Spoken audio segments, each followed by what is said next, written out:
Hello, Nick family. Welcome to my channel, Dope Soul Sports Talk. Today we're going to do part two we're going to talk about Obi, IQ, Randle. Yes, Randle. He's still on the team. Um, McBride and Mitch, if we re-sign them, what they need to work on this summer to elevate their game. We're also going to talk about the draft lottery. The Knicks lottery position was revealed tonight. So we'll talk about that first, actually. Stick around though. Once we've exhausted the topics, now we're going to talk about anything and everything Nick related. If you've watched these shows to the end, you know what it's about. That's where we really shine. It's like coming to a baby shower thrown by my family. After an hour or two, it turns into a spade party, a barbecue, a pool party. People lined up on the right to get trimmed because Uncle Raheem then bought his clippers. It's going to be a lot of fun. Let me introduce you to my panel. We got my resident analysts, Jarrell and Gavin, and Chris is here with us as well. Pull them up. How's everybody Salute. doing? Peace, What peace, up? peace. Salute, salute. Happy to All be right. here Peace, again. family. Peace, family. How are you? Yeah, All salute to right. everybody on the panel. Salute to everybody in the chat coming on. It's Salute gonna to be a the nice, chat. Yep. nice night again. You know, long conversation, good conversation. You know how we do. You know how we do. Exactly. Exactly. Well, let's start with the lottery. The Knicks that the lottery position was revealed tonight, and the Knicks did not move up like I wanted them to. At Oh, least we didn't man. move back. We didn't move back either. We're Right. picking 11. Let's talk a little bit about your hopes, your disappointments, just your thoughts on the Knicks picking 11. Jarrell, and then we go Gavin and Chris. Well, yeah, like I said earlier before we had started, I'm okay with 11. I guess because I always, not always knew, but I kind of figured that's what we was gonna pick. So all my expectations, was around like the 11, 12, 13 range, just in case, because I didn't want to get my hopes up. Like everybody keep talking about Jaden Ivey, Jaden Ivey, Jaden Ivey. Hmm. I never thought we was gonna get Jaden Ivey, man. Like, he's not gonna, like, we weren't that bad to get Jaden Ivey. So I have a few players that I'm looking at. I don't know if we're gonna probably discuss them later, Yeah, but we'll discuss that as well. Absolutely. yeah. So yeah, there's a couple players I'm looking at, and I think we're pretty good. Like I don't mind 11. Like for where we are at and the way our roster is, you know, and we have Tibbs, so number 11 might not play anyway. It might be traded, so we'll see. Gavin. Kind of same lines as Jarrell. I mean, I never really thought that we were gonna get any higher. I know there was some talk people saying, "Oh, if the Knicks somehow get number one pick, top four," like I felt like there was zero chance of that happening. Um, but I mean, I've been somebody that's. I mean, this year I'm not that ecstatic about the draft this year, anyways. So I mean, I don't feel that there's um, any one player in this draft, at least that fits with the Knicks, that would really move the needle for us, anyways. And like Jarrell said, I mean, with a number 11 pick, I said, who knows if they'll sign him, trade him away, if they'll trade up, back, or if Tibbs will even play him. So, but I'm interested to see, the front office has drafted well these last 2 years, getting some Yeah. sleeper picks and everything. So I am interested to see what their game plan. And I guess with this draft pick, we'll kind of see what the front office, what they think about our needs being filled and everything. So I think this draft pick, this first round draft pick, will give us some insight as hopefully will give us some insight as to what the front office is thinking a little bit. Yeah. Chris. um, I kind of wanted us to be like 6 to 10, but I'm okay with 11. If this lottery goes anywhere like last year's lottery, who knows who could fall down to 11? There was a Right. lot of people that were supposed to go high that went second round. There were Hmm. people that went high that got traded. So I mean, I don't really know. And like Gavin said, we've done some good things with our draft picks. So it'll be very interesting to see. But I still probably would have wanted like a 6 to 10, because I think if we were gonna trade up, that probably would have gave us a little more room on a big name. That if they're going big name hunting, as opposed to somebody. I mean, even though it's still top, but those first 10, those are those are picks that you can have a little more say so and talk with. So that was my thing. Yeah, no doubt about it. I wanted to get into the top four. Word, word, Okay. word. I wanted Jabari Smith. I'm not gonna lie. I feel like even if he Yeah, he's doesn't, nice though. yeah, even if he doesn't learn how to put the ball on the floor, even if he doesn't learn how to post, you got a high level 3 and D guy right there. So, um, him, I liked Ivy. Yeah, those were the two guys that I wanted. Now at 11, you never know. You That's never know. A lot exactly. of times we ranking these guys based on college, and then somebody pops, further Yep. down in the draft. So, like Gavin said, I trust the front office. They've been pretty good in terms of evaluating talent. Um, and let's see. So, And like you said before, I'm sorry to cut you no, off, no, that's but fine. like you said before, it's all based upon position, needed positions. Right, So that can be another leeway where some people that are kind of high might fall. You know, right, we'll see. right. Any any thoughts on would you draft this pick? Like, do you have any strong feelings on whether the Knicks should draft the pick, whether they should trade the pick? Any thoughts so far? Is it still early? And if you are going to use it, who would you pick? Oh, he- anybody For wants? Go ahead. for me, like I said, being that I don't see anybody that really moves the needle in this draft class, and nor do I see anybody that would come out and get any meaningful minutes, at least behind the players that we have now, I would not be opposed to either trading back and getting some type of cash considerations in return to increase the no money that we have going into the summer, but or I wouldn't be opposed to either trading that pick for more draft assets, whether it's more multiple second rounds, things like that, or seeing what you could do with that pick to maybe get a player in return. But that's just so because I don't see anybody that really stands out to me that may necessarily be needed on this team right now. Or I think the thing is we just have so many people at the same position. So like I said, Yeah, you drafting somebody now, we had questions about that last year. Now going into this year, it's even more question. Whose minutes are getting reduced? Who's out of the rotation? We know Tibbs doesn't like to go deep on the bench anyway. Who's in and out over the summer? So I'm not opposed to trading this pick away this year. Um, so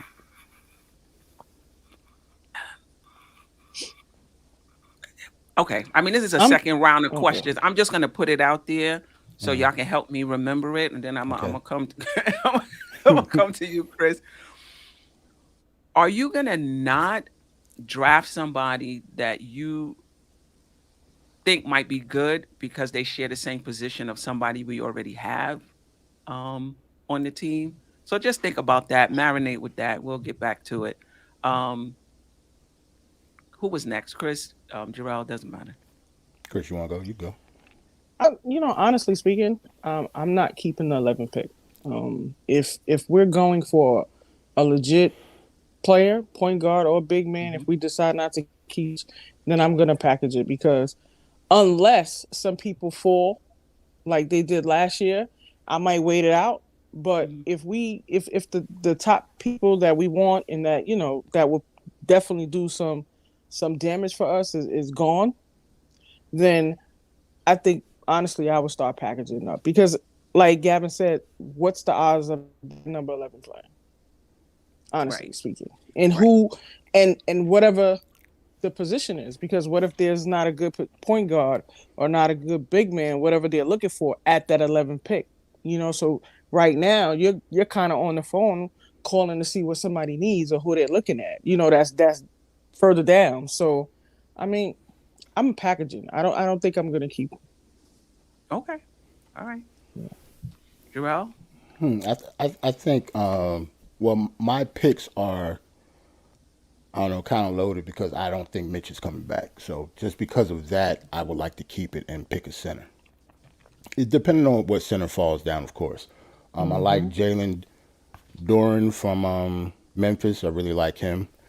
He's about 7 foot tall, 250, seven Mhm. five wingspan, and can actually play defense and have a nice little touch around the basket. Hmm. Mark Williams from Duke, I like him too. Another athletic big. The difference between them, I like Durant a little more because he's 18. He won't turn 19 until like when the season already starts, so around November, I think.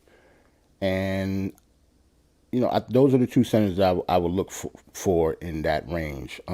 Trading it, I wouldn't be mad at that either because, like I said before, Tibbs is our coach, so regardless of who plays, you never know what the playing time is going to be. But if Jalen Duran can beat out somebody like Nerlens Noel, he's going to play regardless. So it all Mm. depends on Mitch, but the draft is before free agency. That's the bad thing. So my picks is like a Yeah. preemptive strike on Mitch leaving. But if we True, traded, true. I trading the pick. To be honest, what we do with this pick, if we do pick a center, that kind of gives the writing on the wall if we're keeping trying to keep Mitch or not, at least. Yeah. But do And you think they? regardless, I'm I'm sorry. sorry. Go ahead. No, I was no, go about to ahead. say, and regardless if we try to keep him or not, he could just leave. He's unrestricted, so that would Right. put us in a hole, and we would have to be counting on Nerlens Noel being our starting center. I don't want to do that. Yeah, yeah. I mean, one of the things I was thinking is, if they do draft a center, it could be for insurance. Right. They may That's want to sign him, but if he does move on, insurance. Because when I looked at Durant, he looked like he can drop 8 and 8 right now. I mean, when Right you look now. at Mitch, Mitch is 8 points, Right. 8 rebounds. I mean, Mitch, and he's strong too. Like his Hmm. body is already ready, He's already but stronger than Mitch, and he's Mitch only has 18. more experience, though. Like Right. he's Right. He been does. around the block for 4 seasons, That's um, true. actually. So, but in terms of like yeah. He's raw been around the stats, block.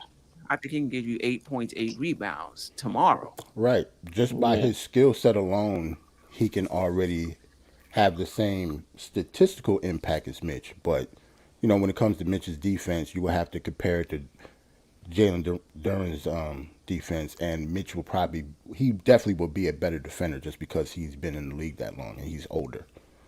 But Right. that Yeah. doesn't mean that Duran can't get to Mitch's level because he has the same amount of wingspan. He actually blocks shots. He averaged more than two a game, I think, in college. I think he'd be fine. Yeah, yeah. No doubt. Any thoughts on the question I asked y'all to remember? Because I forgot it. I mean, honestly speaking, I wouldn't shy away from picking somebody. Like I said, if we're I'm trading the 11th pick. If nobody that we want or interested or whatever, I'm trading it. So I wouldn't be, you know, to not pick somebody at a shooting guard or a three position if I'm packaging them. No, I wouldn't. But if I was picking them to stay, I don't think I would load up if we already got enough twos and threes. So that wouldn't really make sense. The way our front office is drafted already, just by drafting Obi already kind of answers the question. Like they would definitely do it. Will I do it Yeah. personally? I'm not sure. That's why I kind of think Obi wasn't the right pick for us anyway. Just because of that, because of the position thing, not because I don't like Obi. But like if say we did pick top four and you said you wanted Jabari Smith, right? Somebody's Hmm. just gonna have to sit because Jabari Smith will be playing because he's that good. Hmm. Yeah. So I guess it really doesn't matter what position. Like the cream of the crop will always rise when it comes to the NBA. Like if regardless of how young that player is, if Tibbs think he can play and be better than Obi or Julius Randle, he's going to play them. But he's obviously not going to be Julius Randle if we pick a power forward. Julius Randle will be starting regardless. I think the Knicks thought Obi was a little bit more advanced than what he was. I think that was the reason why they picked him. I can see that. Honestly And we didn't know speaking, what Randall was going to yeah, be either. Yeah, and we we thought didn't Randle know was going to. Yeah. exactly. Yep. Exactly. So I think that was the reason why they picked him because there was a lot of people still left. You know what I'm saying? During that time because of how the draft went. People were trading their draft picks for other Mhm. draft picks, for years down and or for money and stuff like that. So I really think they thought Obi was gonna be a little more because he was a stud in college. The stuff that he was doing in college, you can't tell me he couldn't come and give you 2010 the way he was playing.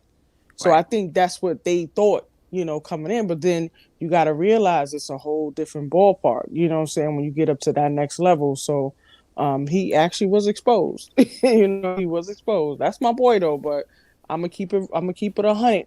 you know, um, he definitely came in, and he's a little older, and that probably was another thing. He was older. They probably thought he was more skilled. So they expected a lot. Yeah, yeah. I mean, no doubt about it. Now, if we do keep the pick, I know people say they don't think Tibbs would play. I think if whoever we pick balls out, Hmm. He playing. I think he's gonna skip somebody that we think should be getting more time because we have so many young guys. A lot of them are gonna be in the rotation. Like as much as we don't Hmm. like, a lot of the fan base had issues with Randle and Fournier and whatever. They And were Burke. only like four people out of a 10-man rotation. Hmm. Most of the guys in the rotation were young.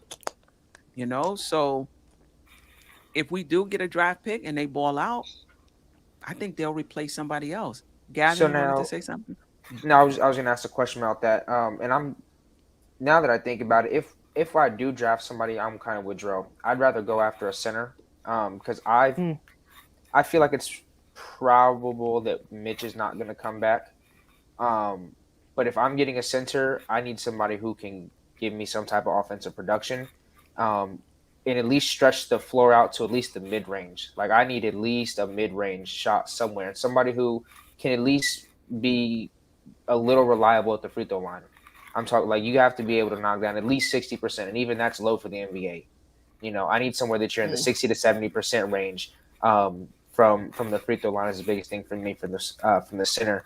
But to the question, would you not draft somebody? I think, and this is a question for you guys. I mean, as of right now, who is more susceptible to getting their minutes taken away from them going into next season? Um, Before we answer Burks. that, do you think? Before we answer that, I'm gonna ask you a question, Gavin. Do you think there is a young center out there that can give that to us at 11? I haven't not dug into the not centers other than immediately. Duran. Yeah, other than Okay, Durant, not immediately. okay. And Because I haven't dug into it either, so I thought maybe because you said that you actually, saw the someone. person who I did want, but I think he's returning to college next year because I'm a Kentucky fan. Is I wanted Oscar Shibwe.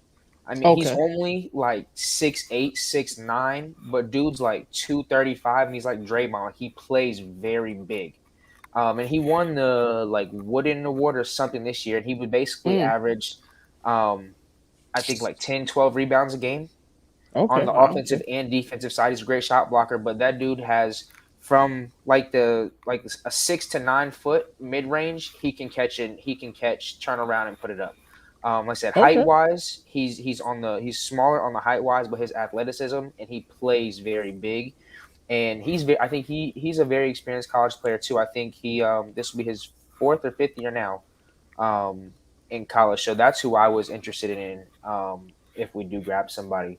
But other than that, I don't see anybody that will come in like immediately and give you an impact right now on the NBA level. At least not in starting minutes, against starters. Now against the bench, that's a different scenario. Yeah, and shout out then to Shot. Let okay, me just say yeah, this real quick. Shout out to Shot Powers and shout out to the chat. Very active showing up tonight. I Word, appreciate you. word. Shot Powers, young centers most times stay in foul trouble. I mean, I think they do have a hard time adjusting. yeah, Hmm. because they want to block everything. Yeah, that makes sense. Yeah, yeah. And Duran is what? Two blocks a game in college. This is my thing with Duran, and I know a lot of us may not have, and I know I haven't done a lot of research.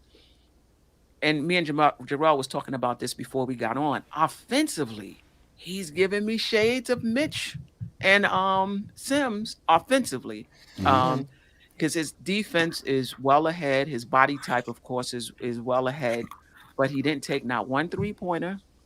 Yeah, mm, he's I not a 3-point shooter. Yeah, I think most of his shots were at the rim and maybe a few shots in the post. Any Hmm. concerns about that, or do you feel like he's young enough that he'll develop that over time? I I think he's hope he young. would develop. I've actually watched like multiple games of him playing. I think Hmm. he's further along than Mitch just because of the touch he has around the basket. Hmm. Just by example, like Sims, you can tell like he doesn't have touch, right? He shoots 40% from the free throw line. Jalen Mm. Duran, like at this point, he's like in the mid 60s, I think. He is. So just by that, you can already tell he's going to have a little more touch than the centers that we have. But he's definitely not an outside shooter, though. I would definitely Mm. not say that. He's not like it's going to be around the basket type stuff, but he just has a better touch around the basket than those two, So Mitch his and Sims. so But he's his not going to be level, shooting any yeah, threes, though. No. Right. But he has better touch. yeah. Definitely Um, Aiton is restricted. He's restricted. restricted. But you could still do a sign and trade, right? Hmm. Can you do a That's who sign I and trade want. for restricted free agents? I That's who believe I you want, can. but pipe dreams ain't the Especially if he topic of wants out, I discussion of the think so. show. That's who I definitely want, though. Listen, Jarrell, listen. He I got love 17 Aiden. minutes in that last game, and he was pretty upset about it. He was professional, but from what I understand, he was upset about it. So the question is, the Knicks don't have. It would have to be a sign and trade. The Knicks are over the cap. They don't have any money to sign him, outright. So it would have to be a sign and trade. And shout out to Old Head, appreciate you. Would they take the 11th pick and Randall? I would. No, if you the Knicks, you would, yeah. But if you the Suns, would you? That's what. Oh no, not the Suns. That's what I'm saying. Like if you the Suns, hell no, I'm not doing that. I don't I think. think Well, honestly that whole end of the last game was a little fishy to me. I mean, I'm not sure what Monty saw, but he he was stone faced at the press conference. Like, listen, it was an but inside decision. You know. but I heard more. I heard that I don't know where I heard this, that when Aiton was coming to the bench, Monty Williams said to him, "You gave up on us. yep, he quit. That's what Oh I heard You wow. too. quit. You quit He on quit. us." So It I was kind of early though. If he only played 17 minutes, it don't make. That's what I'm saying. It don't make sense. Neither one of Yeah, those. it had to be something else though. Right, like Maybe. neither one of them Yeah. have any type of negative character issues when it comes to stuff like that. Aiton has never been the type of person or type of player to have any type of problems with a coach, and Monty Williams is Monty Williams. Like right, Hey, he just that's the won Coach of player's the Year. coach. You know what I'm saying? right. So yeah, And I don't but know. and another thing, Monty Williams, you're right. He's a player coach, and he tends to stick up for his players. He tends to Right. take the blame onto That's why I said himself. it must have So, been something else so though. this is kind of significant. But Yeah. Sim, shout out to you, Sim. Great show on MBK, the lottery show. I was definitely listening while I was completing my progress notes. Word. Um, the Phoenix Suns do not have a pick in the draft either. They may consider the 11th pick and Randall or some other package. And Do it. Yeah. I think Randall would fit there. He Any would do it. any issues Immediately. about Randall's fit there? I think it We ain't the stretches the Suns, so I floor. don't care if he got fit. I think it stretches the floor for them, So I Yeah, I think he think does the same thing he does here, but I think he probably he'll probably do better. And the only reason why I say do better, if they keep Paul and they keep Booker, he doesn't have to have the ball in his hand. He can kind of like set up and do his own thing. So it might be a better situation for him. And especially if he wants out of New York or he can't recover from last season and all of that stuff. That might be a better situation for him. I hear you, James Glass. I definitely hear you. But I don't think Aiton has reached his offensive ceiling or nope. defensive ceiling. And he's somebody that can hit a three. He may not be hitting it at a super high clip right now. Um, but I'm sold on him being a two-way player. Um, and I don't know about building around. Like that's something that I don't even use that anymore. Yeah, I it's think not you the just same. build with. Right. You just put those pieces together and try to get a team that fits. So I'm not trying to build around Aiton, but he would be a piece. He would definitely be a piece, and it's just what would it take to get him? Um, yeah, I and where would wanna we be as far as salary cap to further improve the team? Because him and RJ by themselves, we're gonna still need more. Like I at wanna respond to Raul Rosario. I don't think honestly we're trying to get rid of Randall because he had a bad season. I just think that he stops the offense in a sense because it goes through him and it kind of stops with him. And I think he had like a total breakdown, and it just shows to me personally, it shows me that he quit on the team last year in some aspects. Not the whole season, but in those games where he would kind of like up and down.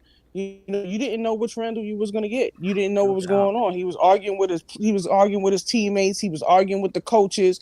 He was arguing with the fans.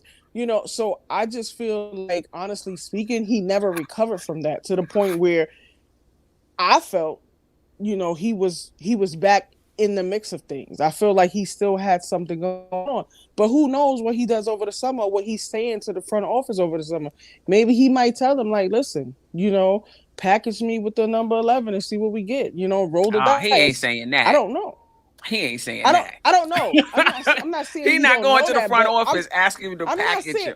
I'm not literally saying that he's saying that, but maybe he's saying that in his mind. You know what I'm Oh, saying? okay, Like maybe they'll okay. package me or whatever. You know what I'm saying? I don't want people to think that I hate Randall or I dislike Randall. I like all the guys on the team. But I just feel like at the end of the day, we can't keep sugarcoating the stuff that he did. You know what I'm saying? No doubt That's about my it. thing. No doubt about it. Building block, shout out to you. Phoenix is going to want Cam as well. Okay. With Cam, 11, and Randall? No. Now, No, well, that's not crazy. all. Damn. I Yeah, was yeah, about to yeah, say yeah, that's yeah, the yeah, yeah, team. yeah. Nah, he said as well. As well, that's true. That's pretty steep. But 11 and Randall, yeah, man. Aiden can play, man. I don't. I 11 don't. and Randall might not be enough, though. It may not be Cam, but I don't know. Maybe it will be. Maybe it will be. Maybe it Mhm. will be. The only thing is, I I mean, just if they think add more Randall's. people, if they add somebody else to the trade, it might work. Yeah, I just think Randall's value is a little low right now. That's what I'm saying. And I don't know if the 11th pick in a weaker draft um boost his value It enough. depends who drops to 11 though, Steph. Yeah. It depends because if the best player available is a power forward or a point guard, and I already have my power forward and my point guard solidified, would I draft one of those players that's available if it's a point guard or. So you never know. Yeah. Yeah. Throw in Noel. We always want to throw in the broken down Right, players. right. I don't think Ah, nobody throw Shout in want out to Noel, Old Noel, Head. son. but I don't know. us. We That's what's don't up. want him, and I don't know how much value they have around the league as well. Wow. Wow. Wow. You know what? They, Talent I don't wise, compare them. Like yeah. it's a power forward and a center. Like they both do completely two different things on the court. Like Yeah. Aiden should not be compared to Julius Randle right now, and he's like 4 or 5 years younger than him, and he's already putting up like 17 and 10. So Yeah, yeah, I mean like is he out there playing, he like balling, people but he people does He saying they have don't hasn't want to reached give this. him He the hasn't max. reached his ceiling Yeah, he yet hasn't even reached his by ceiling. any and he brings a lot of stretch. different stuff. Like he's not just like a Mitch, like at the basket and stuff like that. He goes out and does other things. You know what I'm saying? Putting the D and getting the rebound and block shots, and he might hit a little shot here and there. So I mean, Just like he I got room to wouldn't, grow. just like I wouldn't compare Randall to Aiden. I'm definitely not comparing Aiden to Mitch offensively. Hell They are no. night and day. No, I don't. No. That's what I'm No. saying. Oh I no, I'm I, I not saying think he that's what gives you're us a little saying. more. Yeah, yeah. Right, right, Okay. right, right, right. I'm just talking about in general. Like they're That's a good question, Angel Torres. Does anyone know what the max is for Aiton? nah, I don't What the know. max is he I coming think off it his would be the rookie? I think it would it wouldn't be the same Oh, for he's a year ahead of RJ. RJ's max is 181, so it'll probably be less than that. mm. I don't know. 170 something. Not sure. I remember he was the number one pick of the draft. Yeah, that's Yeah, that's a good point though. So we'll figure it out. we had to He figure that he out. he did kill eight in that game, but over the course of an entire season, I think Aiton is better. Thank you, Andy. 177 for 5 years. Wow. 177 for Okay. five. Yeah, Mitch might have killed eight in that one game, but that's different though. I wouldn't compare Mitch. Thanks, yeah, Sam. When, 177 for One 5 years. game, one yeah, game. when we're talking about like floors and ceilings, nah, I'm not. If I have a chance to get Aiden, I'm getting Aiden. If I have a chance, I'm not This is letting Mitch stop me from getting Aiden. Let's just say that. This is the issue, though. You max out Aiton, you give him the max, you give RJ the max. What do you have left to build a team around? Because those two guys are not, in my opinion, Max players? You don't think so? Not I currently. not currently. They're I too would young. not Not give currently. RJ the max this year. Right. Because this is the thing. You, you got max players that are really max players. You're only going to have a little bit of money left over, but how much more do you need? Like when you think about Brooklyn, they got those three guys. How much more do you need? Right. If your max guys are not really max players, you're going to need a lot Yeah. to to put around them. And you maxing them because of loyalty, or you maxing them because of their talent? And their upside. Yeah. Right. Upside, You know, like yeah. ceilings and stuff like that. Yeah. That's true. Yeah. Anything else on the draft before we get into No, you know I don't have what anything else.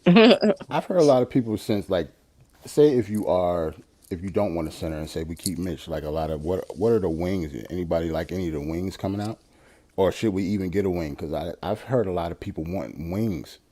It seems like we have a have whole team wings full though. of wings. We have that. Exactly. We But the need a que- point guard and a center. Like that's but this is the question. And this is a weaker draft, so and we're picking at 11. So the answer may be no. But is there anybody at the wing position that has a higher upside than the guys we already have? Right. I You think know, if this was a stronger draft, I think you would have to pick a guy with a stronger upside. You can't let Grimes stop you from picking somebody who you think have a That's true. higher upside. But at 11 in this particular draft, is there Right. anybody with a higher upside than the guys we already have? somebody said, who's this? Kamal, I believe it is. Y'all don't want to give Mitch 17, but y'all would max Aiton. he's a better player. He's a better He's player. definitely and a better gives you player. offensive production. Yeah. Mitch is We're the not same even Mitch talking for the past 17 4 for years. Mitch. We talking 12. I mean, I think that the Knicks We're don't not even want to paying Mitch give Mitch $17 million. $12 million. Like, I don't know. I don't know what's going on. You know, that's not a lot of money. Yeah. And he But- don't want that, right? Or that's what he wanted, 12. That's what Mitch wants, 12. I think that was the Nah, max. he wants more than that He now. wants more than that. He wants more than I mean, for a max at 12, or I mean above 12, you had to show me something else, you know? Right. So I don't know. And in terms of Aiton versus Mitch, I mean Mitch, I would say Mitch is a better shot blocker than Aiton. Other than that, what is Mitch better than him at? Right. Right. Exactly. Maybe his dunks, his catches for dunks. Yeah, he's more alley-oops. athletic. Right. Right. That's it. Shout out to Roy Rosado. Would you guys be surprised if Obi in the pick gets traded for a point guard? I would. I would be surprised because it seems Yeah. to me that the Knicks front office is pretty high on Obi. I think Leon Rose's son is his agent. Hopefully that doesn't get in the way of business though. Right. It might. But I would be surprised if Obi got traded. But what I do it depends on the point guard we're talking. Like if we're talking Right, DeJounte right. Murray, See, stop, Steph. Stop. it's not even a It's not even question. a question, right? For me. And I just Right. put that out there. DeJounte Murray is not available. But to your question, Rosado, I don't think the Knicks would. But for me, it would depend on who the point guard is. Right. Yeah, no doubt about it. Yeah, like for me, what do you guys think about this? And we'll as a matter of fact, this is a good dovetail into us talking about because Mitch is one of the players we're talking about in terms of what he would need to improve on next season, provided he's here to elevate his game. For $13.5 million, you wouldn't sign Mitch. Like you could still trade him a year or 2 years into the contract. Like that's not a lot of money given the NBA landscape. So Right. I don't quite get where the Knicks are at with offering Mitch, or maybe they did offer him 13.5, which I think the max they can offer him in the season, and he said no. Right. But Yeah, because he's been playing at that $1 million for a minute, so I think he want to get paid. He want to make up. See, my thing is, the 12 to 15 range is not a lot at all. That's peanuts for the NBA. That's a lot to me for Mitch. Because to me, it's Exactly, Gavin. Come on, See, come that's on, the Gavin. answer. because people Wow. are like It's not about the like position. Because it's what not else about the is he position, giving us, and Stephanie? that's Like my he's thing. not. See, and Yeah. like my thing is like Mitch is saying, okay, I want more, but if I'm going to Mitch, I'm like, yo, you need to point out to me what warrants us to give you 15 million. Okay, you're damn near an elite shot blocker, but outside of that, What you giving us? you're only able to And play he's with a an point guard who looks for you off the lob. Your pick and roll game is not that effective because he's always slipping screens. He never goes to set an actual He screen. half set him, yeah. He half set them in slips. You can't guard out on the perimeter. The NBA is being Yep. stretched so far, so all people are doing are switching on you on the pick and roll, and they're going to be hunting you. And you have no post moves, and you can't shoot a free throw. So it's like, what warrants 13 to 12 to 15 million for shot blocking and well, not inconsistent just at shot that point, blocking, and but inconsistency at that.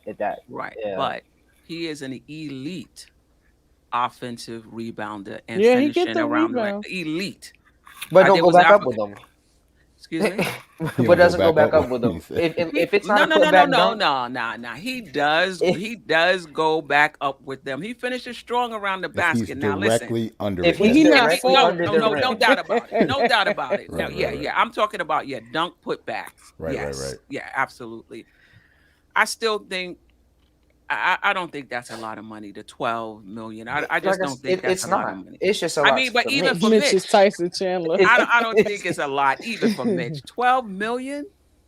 I don't think Like I that's a said, lot. I think but he it's And earned I'm that not for even what he that high did. on Mitch, but I think 12, come on, Yeah, 12 yeah. I million. don't think For that's an what overpay he for did, Mitch. I think he could get Not 12. 12. But I think for him to get more than that, he would have to knock down some free throws. He would definitely. I mean, I could live with the other stuff, but if you are getting the offensive and the defensive rebounds at that point where you're average almost a double double, I feel like at least when you're getting hit trying to put the ball back up, that you are making your free throws. That's a big. He's shooting like 40, That's what I'm 40, Yeah, that's saying. what 40 I'm saying. something He's percent. shooting worse than Like, Shaq. what are we So talking about? right. So let's go into what if he's back. Well, not it. Yeah. What does he need? Because I don't know. Maybe the Knicks will be watching him work out this summer. I don't know. What does Mitch need to have next season to command 15 million? And the thing about it is they got to sign him before the season starts. So it's not even Right. like they can see He him should have. next season. But He should have worked out with somebody. what would justify $15 million?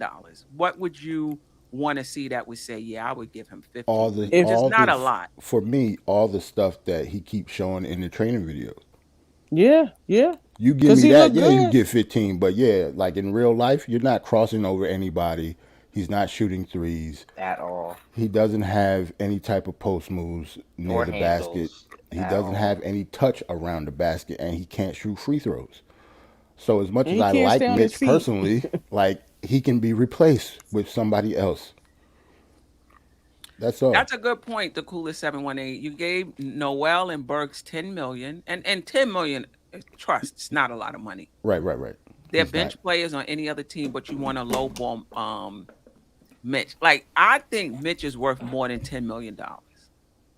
I say 12. And I have my issues. I have my issues with Mitch too. But come on. Right. I don't want to lowball Mitch. I want I to don't. play Yeah, pay Mitch his value. Which is to you. The 13.5 seems pretty reasonable. Like I'm cool with that. But once we start getting into like 16, like 15 to 20, no, I don't want to pay No, him no, that no, much no, money. no, no. But the Knicks didn't even offer that from what I understood. So what was the next? What they offer? offer, like 8? Like that's crazy. Right, that's That's what- nuts. Like I know. And listen, this is just hearsay. Gavin is like, yeah, that's about right. I mean, Nah, man, you can't give Mitch no 8 million, bro. this is That's hearsay. But there's been reports that they offered him less than 12, I think. You know know. what would get it for me? If he would have been in working out with like an Akeem or a Rodman or a Shaq or somebody like that made their business around the paint. You know what I'm saying? I think so, and probably got with somebody to work on his free throws. Because at the end of the day, if that is going to be what your money is, going to be around the basket, getting the rebounds and the putbacks, then you got to make your free throws. So I just feel like at the end of the day, okay, we could give you the 10, we could give you the 13.5, but what are you giving us in return besides the rebounds and block shots and and a the block defense shots? and a defensive presence. See, I This is what's almost. I'm sorry. Go ahead. Go this is ahead. what's Yeah. tantalizing about Mitch. He'll have those games, 17 Mm-hmm. points, 14 rebounds, 2 Mm-hmm. blocks, where you really get a glimpse of his ceiling. Then the next game, And what you happened? like, pay that man. Look at that. If he could just be consistent. But that's what separates a average players from really good players is the consistency, not just flashing, but being able to do it game in and game out. And Mitch is just not there yet. Now, I can see the Knicks saying, listen, he didn't play in college. He was pretty raw coming out of high school. It's only been 4 years. I think with a little more seasoning, he'll get there. And I See, can also see them cutting their losses. It can go either Mm-hmm. way. For me, Mitch, I don't know if Mitch can ever develop an offensive game shooting 40% from the free throw line. I don't know if the touch is there, but like you said, then you see these videos of him shooting the three and you know shooting the mid range, and it looks like he does have touch. So I can't really call it. For me, I need Mitch to be a little bit more dominant defensively. 8 points, Word. eight Word. Word. rebounds. It's just not cutting it for me. You're not giving me. You don't have an offensive game. I need like 12 points. Right. 10 now. Word. The points, because he doesn't have a game, is going to have to come from a guard setting him up. So if we get a point Mm-hmm. guard, his points will go up. But rebounds and blocks and just being a monster, sometimes the stats don't even tell the But story. this is the year to do it. You wanted your contract, so you had to ball out. This was the year to show them what you got. You know what I'm saying? You can't be playing the same as you was playing the year before, whatever. Like the growth and the consistency has to be there. Okay, your first year you might not have a any game around the basket, but now you get a little jump hook or something like that. The next year you might bring the jump hook out a little bit. You might have like a little. We can't hear you. There should have been. I'm Oh, sorry, there you this it go. was There a you go. call. You good? I feel like in those years there should have been something that let us see that he's trying to improve as far as offensively. Like the defense and everything is there, but just those little things would show me that. And it's a contract year. Ball out. Like I would just ball out. Like I would just They would have to that's take all of me me. out the game. I'll be shooting. Word. Exactly. I I'll be don't. waving Randle off like, nah, this me. You know what I'm saying? Only thing Fuck. about with Mitch and his rebounds to me, I don't think he's a good rebounder at all. I don't put in account the offensive rebound. I know it's a lot, but he don't do anything else. So he should be getting Somebody said offensive editing rebounds. He video. stands right there at the basket.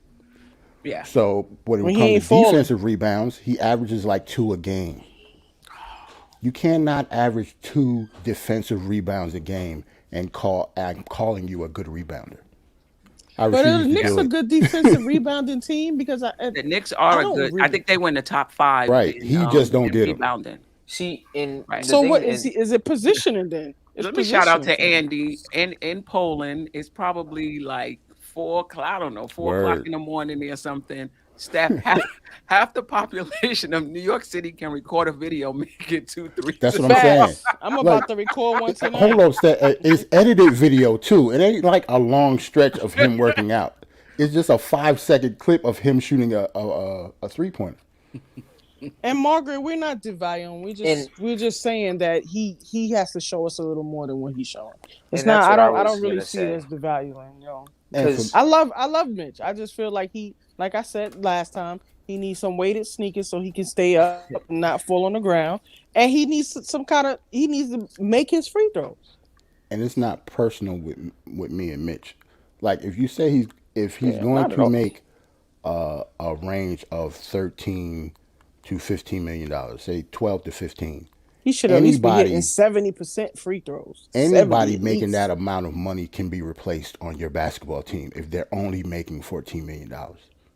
Right, Like we're acting like that's a lot of money. right. if they only value Mitch at $14 million, that means they don't really value him like everybody else is valuing him. It's not that much money. There are It's backup not. centers that make that much. And that's what I'm saying. I'm like, they don't even want to give him 12.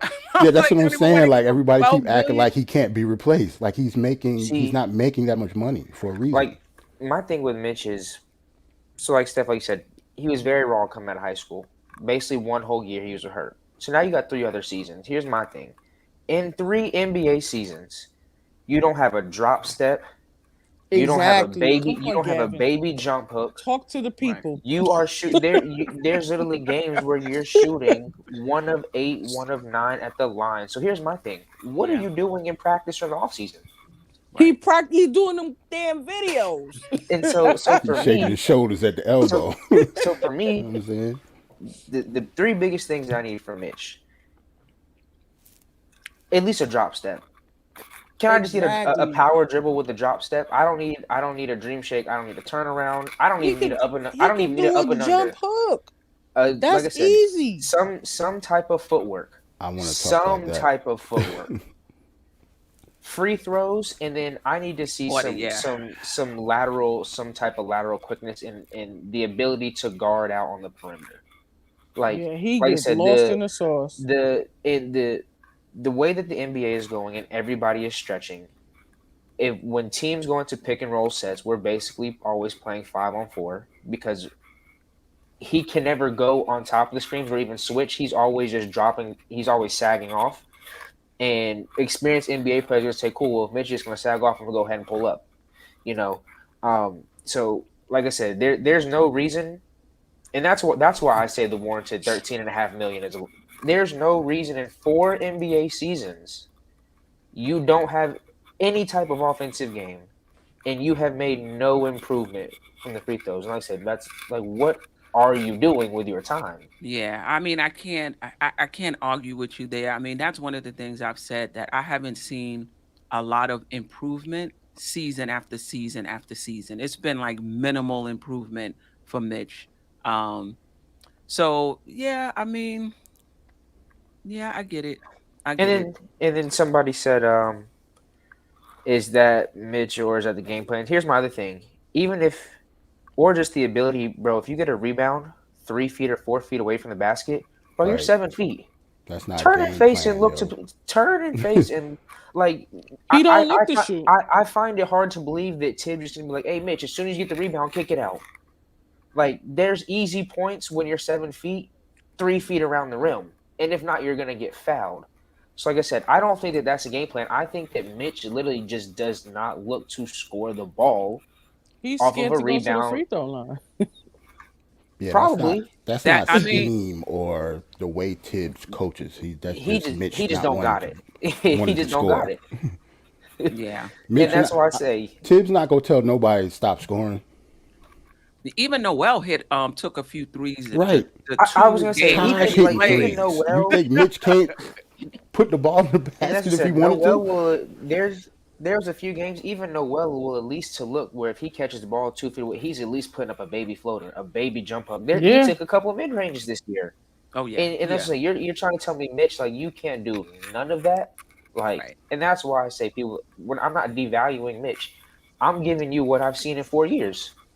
Let me Yeah. tell you, Not a I whole lot of haven't played improvement. basketball in a long time, but I shoot free throws and 3-pointers when nobody guarded me. You know what I'm saying? We all can do that. I can sit Everybody here and can do a do that, video yes. right now, hitting like Word. 3 or 4 threes or 3 or 4 free throws in a Word. row, but there's no defense. It's not in-game action. It's different when Yeah. you do all these videos and now you have to put it together in a game, and that's what I Right. want to see. I want to see you Yeah. put all of that together in a game. This is the other thing with Mitch, and if we keep Randall, Mm. RJ shoots 64. At least this past season, he shot 64% of his shots at the rim or in the short mid range. Randall shoots most of his shots below the free throw line. Mm-hmm. Mitch is in the key. It's not a lot of space in there. RJ always in the key. too. Right, Yep. that's what I'm saying. RJ's Oh, always in the okay. key. It's not a lot. It's not a lot of space there as well. So I'm wondering if that's something the Knicks are also factoring in. This is where RJ likes to get his shots. We're not going to trade Randall. This is where Randall gets his shot. Right. Do we want to sign him to a 4-year contract and clog up that paint? I'm wondering if that's a factor for the Knicks as well, or should we go out and get a stretch five that kind of opens up the key a little bit for Randall and RJ to have more space? It should be. Like I want to stretch. Honestly, I want to right. stretch 5 I'm still harping because it on keeps the offense. It keeps the offense honest. You know what I'm saying? And word. especially if he can play some defense when the teams do it to us, we'll actually have somebody that can at least attempt to stay in front of their player. Or if they Word. switched out on a wing, they can attempt to, at least disrupt the flow of the game. Sometimes people just run right past them, and because of Mitch's length, he's able to get the ball. You know, so he can make up for it. But I just want him to be able to just listen, hit your free throws and get one shot, get one move. That's it, one move. That's all you need. Just a drop One step. move. A drop step. One move. To me, the offensive part is not what has me out on Mitch. It's the not developing, Right. that not having a lot of development from season to season, and the free throws. Mm-hmm. Because if you're a dominant center, and you need to be, if you're not giving us much on the offense other than putbacks, then on the defensive end, you really need to be dominant. Right. And I've seen flashes of that, but I haven't seen it enough. And I just want to shout out to Justin L. One of the things I did want to mention, and we talked about it earlier in the show, about Mitch not making contact on the screens. Sometimes that's the plan. Yeah. That's Can't be all Sometimes the time that's though. it depends. We don't know. We're not privy to the game plan for him to slip the screen, like fake a screen and then slip into the key, for the alley oop. But I will say this: Mitch, if that is the game plan, they only do it with Mitch because Sim make contact, right. Taj makes contact. Noel when he plays makes But contact, and that's Mitch what I is say. fragile. Like, They don't want him to get hurt. Probably that's probably what it is. Like, Yeah. don't bump and get hurt or get in foul. Because remember, Mitch used to be in foul trouble. That was Yeah. one of the reasons why he couldn't get in the flow in the beginning, because he was always in foul. If we telling Mitch to slip screens because we scared of him getting hurt, he need to go. I need somebody else at center. That's period. If that's the case, I hope that's not the case. But if that's the case, then yeah, he can be replaced. I just think they don't want him because he's prone to be hurt. I mean, One so good pick can knock him down. now that I think about it, right? Let's say we have a point guard, somebody like IQ who runs the pick and roll fairly decent, right? Mhm. I'm even thinking about it now, kind of something like the knock against Noel. I mean, if Mitch does stand there and set the screen, if he rolls and IQ throws him a nice pocket pass, is he going to catch it and go up with it? Like, is he coordinated enough to stand there, roll, and catch a nice bounce pass? And will he be looking and for finish? it? And like I said, and that's my thing is, I think that's probably part of the reason why either the game plan is for him to slip, or whoever trained him to do that is to slip. And it's kind of one thing that you touched on, Jarrell, like that I noticed, like on defensive rebounds, even sometimes offensively. And this is why I like the effort that Sims gives.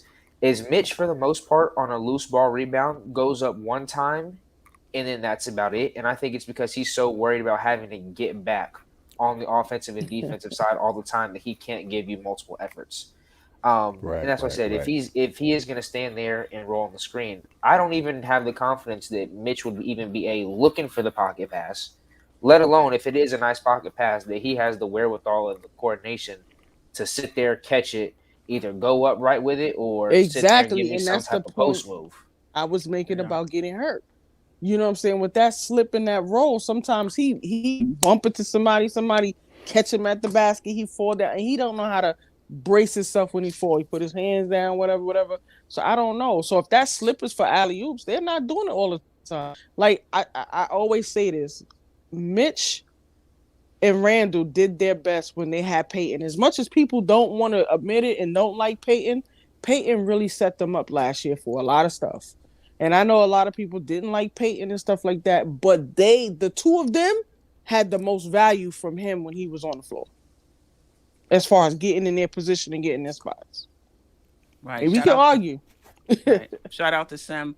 I think Mitch slipping is because he's a threat in the alley oop. The slip increases the chances of getting that oop, which causes the weak side defense to play help on Mitch and then opens up the 3-pointer. I mean, he But didn't he say that, wasn't but I'm getting it all adding the that, time. Sam. Right, Um, right, right. Well, um, yeah, regardless, it I ain't just have working. concerns about all three of them being in the paint. And somebody asked, I forgot who it was. I did pull up the comment. Who's the stretch five? Listen, I think it's Mitch or Sims. You can't have both of them because they both they give you different things defensively. Sims is really good on the perimeter, but in terms of scoring around the basket, both of them clog the paint. Mm-hmm. So either you're going to get a stretch five to start and back them up with Sims, or you're going to keep Mitch and then get a stretch five to back up Mitch. I just think you have to have a stretch five on this roster. Now, in terms of who, if it's a backup, I like a Linux. I don't know if he's still under contract. I don't know if he's a free agent, but as a backup stretch five, I like a Linux. He can do multiple things. I'm not sure other than that as a starter, and I like Turner as a starter, but he's not a great rebounder, but he gets more defensive rebounds than Mitch. I would Right. I would think. Because he stands out on the 3-point line more because he can shoot. So he's not going to get offensive rebounds as much as Mitch because he's all the way out there. That's a good point. And then he's injury prone too. I'm not even sure what the options are at center, to be honest, outside of the draft. But anyway, Right, anything right, right. anything else on Mitch? We talked about Mitch. He needs to increase his free throw shoot, and the panel thinks he needs to get at least one offensive move to justify 12 million. Right. 12 million or 15. For Um comparison, you say you want Kelly Olynyk. I just looked up his salary. He makes like 12.8 next year, See, that's what I'm or saying. twelve point eight this year, 12.1 next year. So that's comparison to Mitch. People acting like Mitch is supposed to make a whole bunch of money. Like that's how much these centers are getting paid. Lennox is a journeyman. He's not, you Right. know. So if Mitch is only And going to has get some type of 14, offensive repertoire. No, no, Yeah, no, not some kind. Like he he can He score. does. has an offensive. I mean, he's one of them guys that may not be high ceiling, but he does a lot of things well, Hmm. right? Yeah, the little Including things that including don't get playmaking. recorded. Mm-hmm. He sees the floor. He's a high IQ guy. But yeah, if Olenek is making 12, yeah, I should have brought up what centers like what is Right. Plumlee getting? That's what I'm saying. Um, That's what I was trying to but tell see, and people. Like anybody making that little money, whether it's 13 to 15, they could be mhm, replaced by somebody else that could put up the same production or even better. You just have to find the person. see, right. that's my thing is they're making 12 to 13 with an offensive package, and Mitch wants 12 to 13 with no offensive package. Right. But You would they're have to be not a dominant match. on. We would have to be dominant on defense in order to do that. But He's listen, not. in all fairness, Olenek is not can't hold a That's true. candle to Mitch on the defensive end. That's true. Mm-hmm. He can't. He That's can't. true. So that's why I said as a backup, I don't think Olenek Yeah, I I don't don't want see him as him a as a starter. starter. Yeah. Yeah. But anyway, enough of Mitch.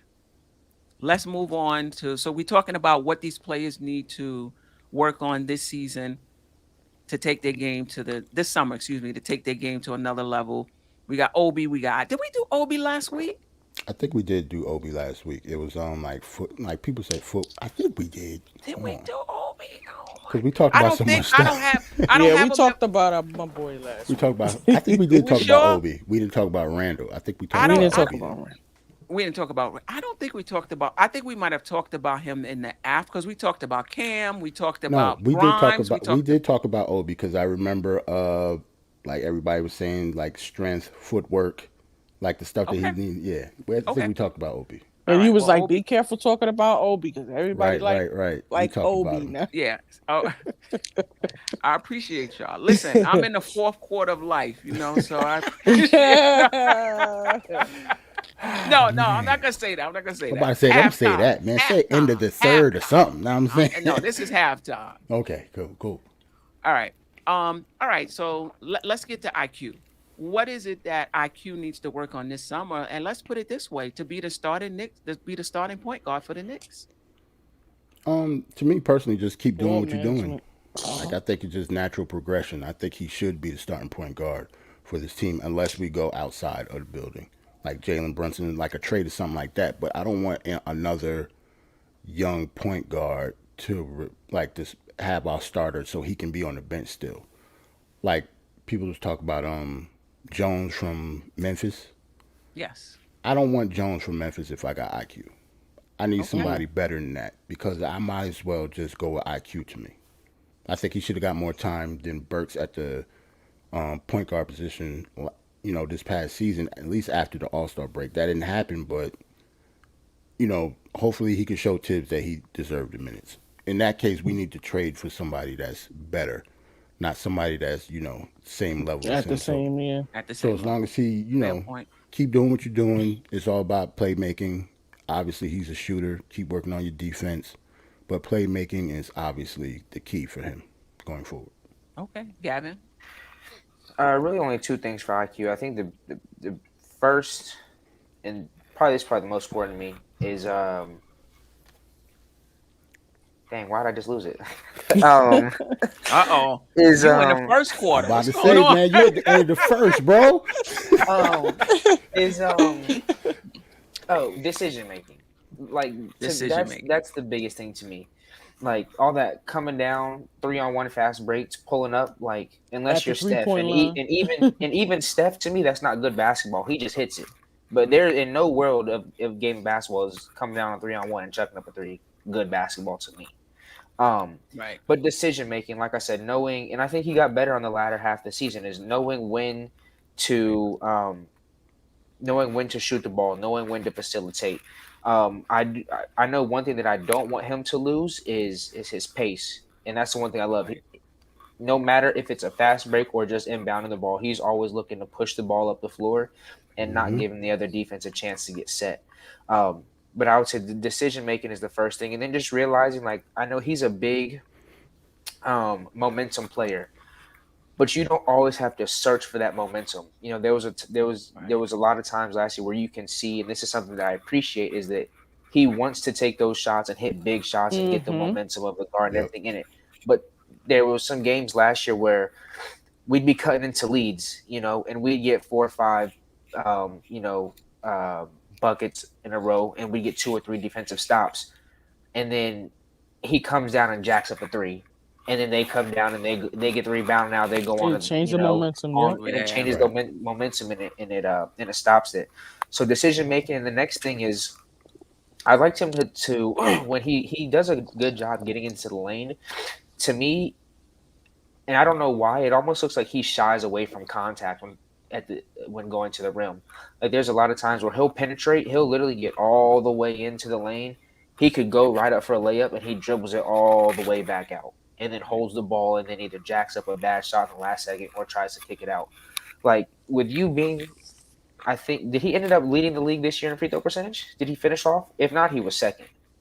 He was close. I don't think he led, but he was definitely like He's top definitely five top type 4. thing. He Top Yeah, missed five. a he was couple that I think made him like towards fall. the Down end. the I think he Yeah. did miss, Yeah. but he So was up there though. Yeah, But the fact that you are a top 5 free throw shooter in this league, go and get the free points. Go and get the line. Mm-hmm. Like I said, Right. you're already breaking down the defense, and he'll literally be right there. I'm like, yo, just go up for the layup, and he'll pull it all the way back out. Um, so I think that the decision making more so comes with just the maturity in the game really slowing down for him and Right. him watching film and getting some advice from like D Rose and things like that. Right. So I think that coupled with um, like I said, going to the basket and looking for the contact, just adds more points, for him and for the team. Like I said, they're free points, and that's somebody who, and I wish that the Knicks would do this more. There was games last year where they'll go into the free throw battle, And I'm like, yo, why are we not inbounding the ball to IQ? Or why is IQ not in the game during this free throw battle? Like the most Right. reliable person on the floor, we want to inbound it to RJ. We want to give it to Randall. Like, Right. no, give Word. the ball IQ in these close games. At least from the free throw standpoint. True. Chris, what do you think he Um, needs to work on? Anything to add? Agree? Disagree? I agree with everything they said. I think a lot of times we even spoke about it. Like he has to make better decisions if he's going to be the point guard. Sometimes his 3 pointers are on time, and sometimes it changes the momentum. Not only for us, but it gives the other team the advantage sometimes because they're able to score of it, and a lot of times we're not able to recover. Also some ball management. There was some times where he kind of like was going only towards Randle, just kind of seeing the floor a little more and getting everybody involved. I mean, knowing when to take his shot. Like, and that's the whole Yeah. part of being Yeah. with ball management is knowing when is the time to take yours because you want to keep the defense off honest, but then you also want to make sure that you are rewarding your teammates and getting them into a flow so that now when you need them, they're able to produce. So That's next those level, are two Chris. things. Exactly. Exactly. I agree with you 100%. And Word. that's Word. exactly what I was about to say. When do you go from yours? Because he's somebody who can shoot and who can get hot. And when do you set other people up? The thing about IQ is one basket is a heat check. Like, I mean, he Mm-hmm. hit one basket and he felt like he hot. And now he's coming down and he's taking two and three more shots like that. So, like knowing what a heat check is, you got to hit more than just one shot. And I think that's it. That's the decision making. Also being able to settle down a team. Like a lot of times when we talk about point guard, we focus on stats. Oh, well, he's Mm-hmm. only, Yeah. Brunson in his second year wasn't even averaging this. I'm not looking at stat. Well, Right. Right. Right. Exactly. I'm looking at skill set. Certain stats, I'm yeah. looking at certain stats, right? I'm looking at down the stretch. Can you settle this team down?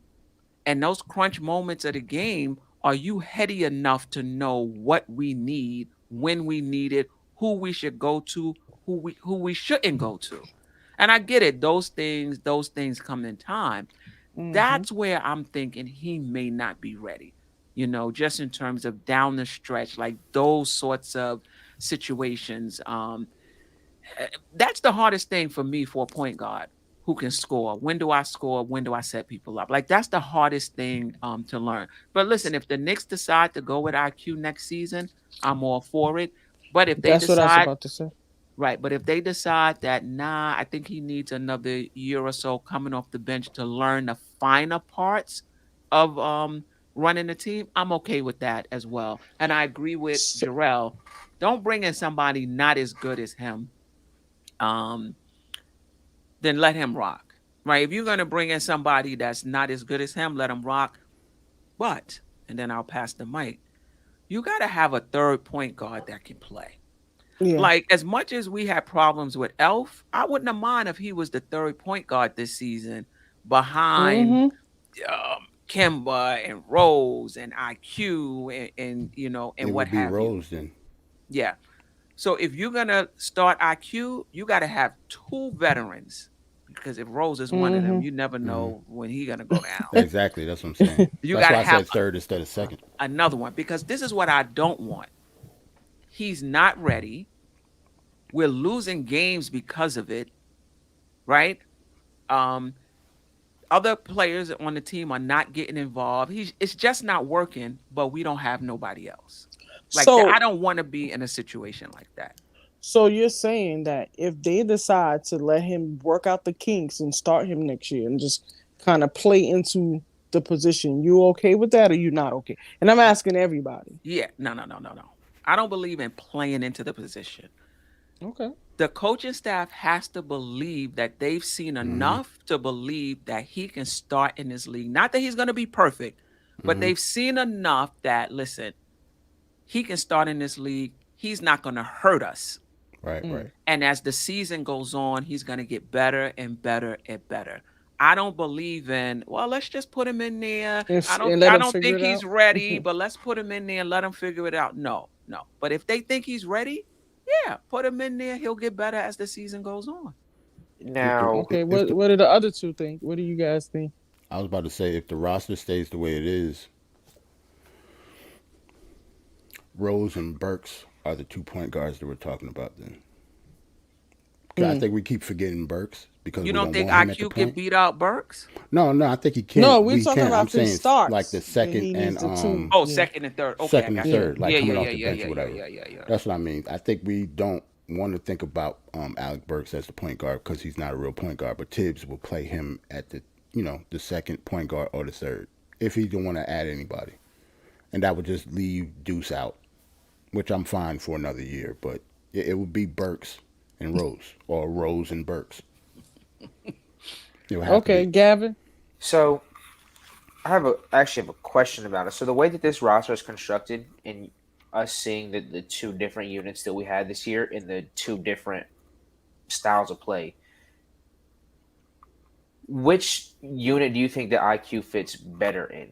Like, do you think that his style of game fits in better with Fournier, RJ, and Randall as the starters, or do you think that he fits better with the young dudes on our second team where they're running gun, getting up and down the floor?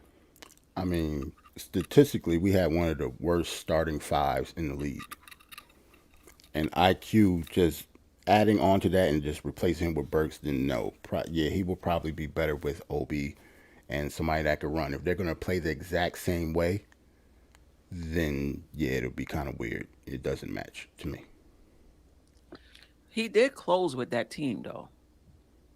Like he Yeah. was the starter in the, down the stretch. He played with the starters.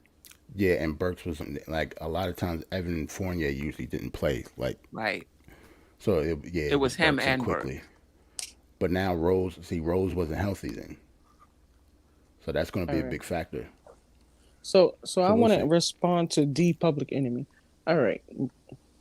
I understand that you want to talk about Peyton, but as Steph and I was talking about a couple days ago, Peyton played the tough D on the opposing guards.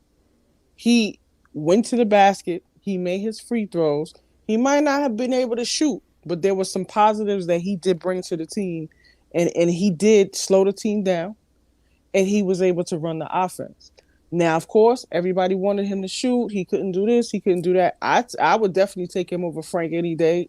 We don't go talk about Frank, but at the Oh end of the boy, day, you but busting listen, out old I'm about to wounds say but right he listen, here. no, Man, with I know, no, IQ. because saying Candyman's name 3 times. somebody said something about don't talk about Peyton, but he did some positive stuff last year. You can't knock that, Steph. He did some positive stuff. He might not have been the greatest point guard we had, but he kept the defense honest. That's my personal opinion. I mean, Yeah, I mean, yeah, yeah. All right. So for IQ, we basically agreed decision making, um, shot selection, and growing down the stretch. And everybody is okay with him starting. Yeah, we're not going to bring anybody else in. Yeah, Right. Yeah. I mean, if we're not going to bring anybody else better than him, then yeah, let him better. I start. mean, yeah, right. But if we have an opportunity to bring in somebody, but I think this is probably where I split with the fan base. If there's an opportunity to bring in somebody that's better than him right now, um, I would do it if the Knicks are trying to take the next step. but who would you Uh, bring in? And Who would actually, you question attempt? to add on to that, when we say better, what are we talking in terms of? Are we talking about somebody who has the true point guard skills, or are we talking about somebody who goes out there Yeah, and is that's a good better question. on the scoring side? Because, like, to me, I think that, like, somebody like Tyus Jones, right? mhm. Tyus Jones to everybody else may not be better than IQ, but Hmm. when I think of true point guard skills He's and a better running point an guard. offense, and he's a better point guard to me. So, when you say better, then what are we talking in terms of? Oh God, somebody said Westbrook. Yeah, I mean that's a A very very good good question question. because a lot of times when we say better, we're looking at stats. Um, Hmm. and Like and say and say better I would say better at the point guard position, better at running the at the team. point. Because I feel like if we're talking about true point guard, honestly, like let's just say it was Tyus Jones, I wouldn't mind Tyus being the starter and running with Randle, Fournier, He would be and perfect for them. RJ, because I think that he would do a good job setting them up, running the horn, set pick and roll, Mm-hmm. and I think Right, that right. now gives Yeah. IQ the freedom to come off and now bet I'm with the young dudes. Let's go run and gun and put up shots. Then you're not necessarily making him having to turn on that point guard, acquiesce. He can really just go out there and play the game. And now there's a little bit less pressure on him. So I think that, like I said, if we need a true point guard in the traditional sense, I actually think that Tyus Jones, somebody like a Tyus Jones, would fit better, at least with the starters, than IQ would. Yeah, Okay. and I think the other point also is what's the direction of the Knicks team next season? Because if the Knicks are saying, listen, a lot of money is coming off the books next season, we're not going to really do much. We're going to let the money come off in the summer, next summer. That's when we're going to, make our moves. Maybe you don't bring in anybody. Maybe you I do was rock about with to say IQ. that. Who Maybe you do who you rock with looking for? IQ. Right. Now, if they're saying that we're going to try to get off these contracts this summer if we can and clear Mhm. some space this summer if we can, then that's a different story. So a lot of it depends on the direction they want to go in for next season. Um, and we Yeah. don't know. The Knicks are pretty tight-lipped about that. Um, we don't know. Hmm. All right. So let's move on to let's get Randall out of the way. And before everybody leave the chat, I just want to say, right now Randall is still part of the team. So like Mhm. for me as a content creator, I can't like act like he's not on the team. If the Knicks trade him, that's a different story. We covered Mitch. Mitch Mhm. might not even um Yeah. Mitch might not even be here. So we're gonna cover Randall. Everybody bear with us. I'm gonna ask the question this way. What's the main thing you want to see from Randall that would make you feel comfortable with him being on this team next year? Mm, Let's put it that way. three Him things. him Oh, going you to got like three. Wow. him going to like Yeah, a sports maturity, therapist. Yeah. maturity. Yeah. Um, Definitely working on his attitude and involving other people. Um, and not being selfish with the ball. I don't think Randall is selfish though. I There think was that that's some I the just plays, think design Stephanie, about when our he offense. came down and it was on him. He just everybody turned does around and that shoot. though. I Everybody know, does I that. know, Even but RJ did that. I You know, know? but But some of the shots that Randall takes is like Yeah, yeah. No, terrible. listen, Yeah. no and Yeah. doubt about it. that's Yeah. probably what I meant is that Shot better selection. shots. Like, Shot yeah, selection. yeah. Well, I mean, we're forcing him as a power forward to make that decision. That's the front office. I mean, like, So come that's on. almost not like is. I'm not saying that he shouldn't be better at that. Yeah, he can because that's one of the things he can be working on his decision making. But I don't know. That's almost not his fault. Can we take the ball out of his hands this year? That's what I would like to see. Exactly. I would rather do that than I can't tell Randall to not be aggressive because that's just going to be his game. He's not going to stop that. Yeah. I need to see Randall's attitude change. Number one. Now, I don't, you know what? I'm not going to even say attitude. I need to see him hone his emotions when he's upset Mm, Mm, because good. because when he doesn't hone his emotions, he's no good to us. right. He's a detriment. He's a liability because he's stuck on the past play and we're trying to move on to the next thing. And So there's that's already 4 plays and right. That's number one. Number two, I need him to be more efficient in the mid range. That's his game. I don't know if he'll ever be a good 3-point shooter. If you look at him throughout the years, he never was, except for that 1 year last year. So Right. I don't think that's his game. I think he can get it to respectable 35. I think 30 is an aberration as well. Well, maybe not. Maybe he can get it respectable, but I need his mid range to be better. And the last thing I need him to play both ends of the court. That's it. And if we take playmaking responsibilities from him, maybe he'll have more energy. Right. I Right. need him Right. to Right. play both sides of the court. That's Right. it, which is a lot That's to why ask. some of the stuff on Randall Which is a lot to ask, right? That's I'm about it. to say, But a it's a lot of the lot. stuff with Randall, like as much as I would like to blame him, but like you said, energy level, that's not his fault. Like he brings the ball up. He's a power forward. Mm-hmm. I mean, that doesn't Ain't happen gotta. often, man. Like he's not Mm. good at that. Just not good at it.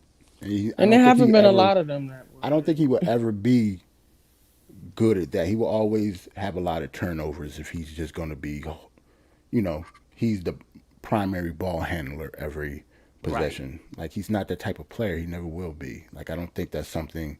Obviously, he's worked on it, but that's not something he will ever be elite at. Right. Like he needs a point guard on his team. No doubt about it. This is the question, though. Can you put the genie back in the bottle? This is how he's been playing for a few years now. Right. I think it depends on who the point guard is, I guess. And plus, it depends on the front office and Tibbs too. Like this is almost enabling. Like Right.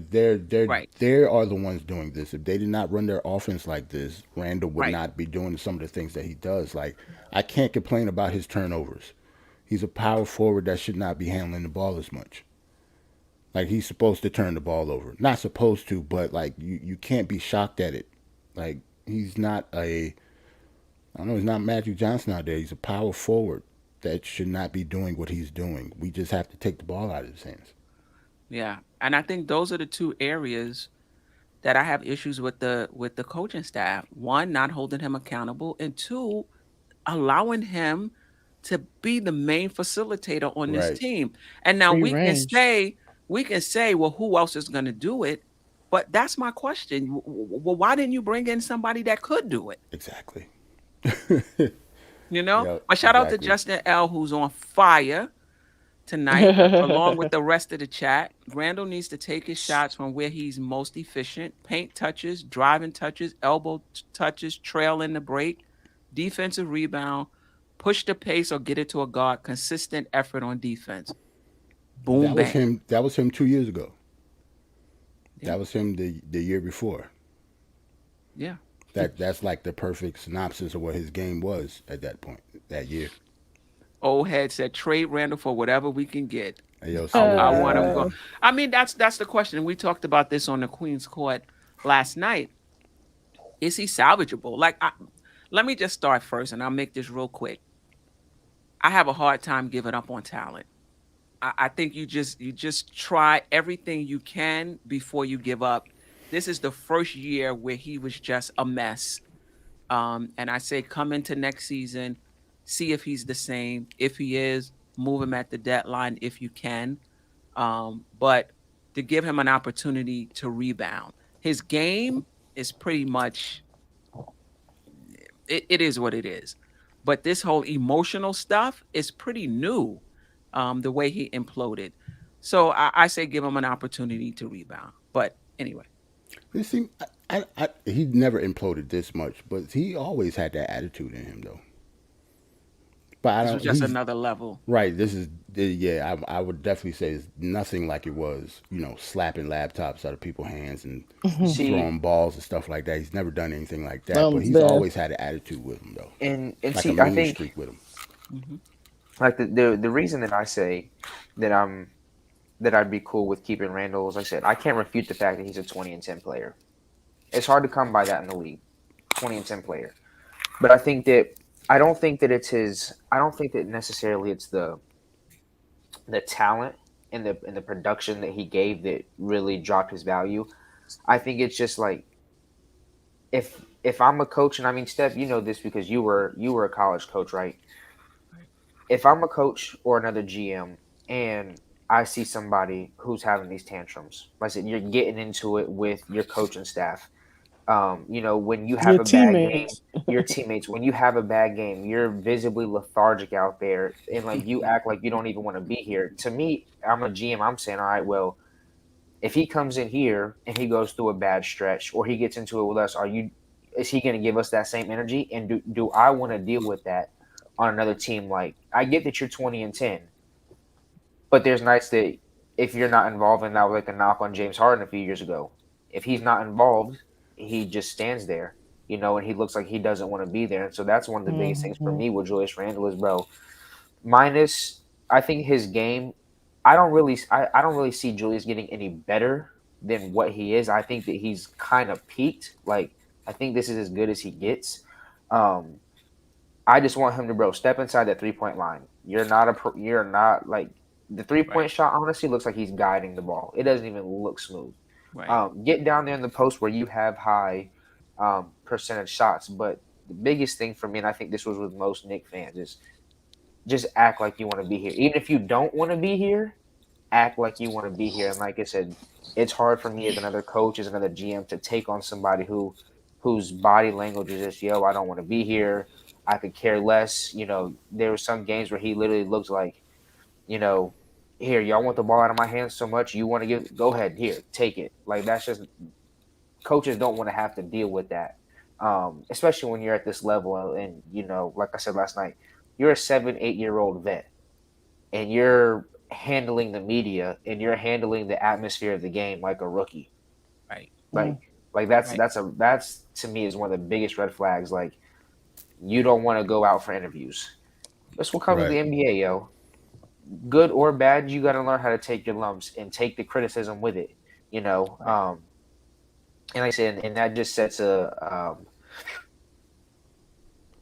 not that it gives a bad example to other guys in the locker room, but I think that there is, and that's where like one of you guys said the accountability thing. They were like, well, damn, Randle don't got to go give no post game interviews when he has a bad game. Why Right. do I have to go give them? Randle is not gonna, if he's not getting pulled, why am I getting pulled for certain things like this?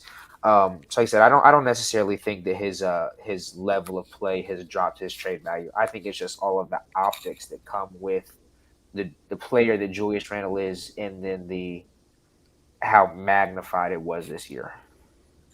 I I mean, hate the this is. fact. Oh, Go I'm ahead. sorry. Go ahead. No, I no, was go ahead. just going to say I hate the fact that he's supposed to be our leader, our Act like a best player leader. on the team, all star, but in game time situations, like RJ has to be forced to be the adult in the room.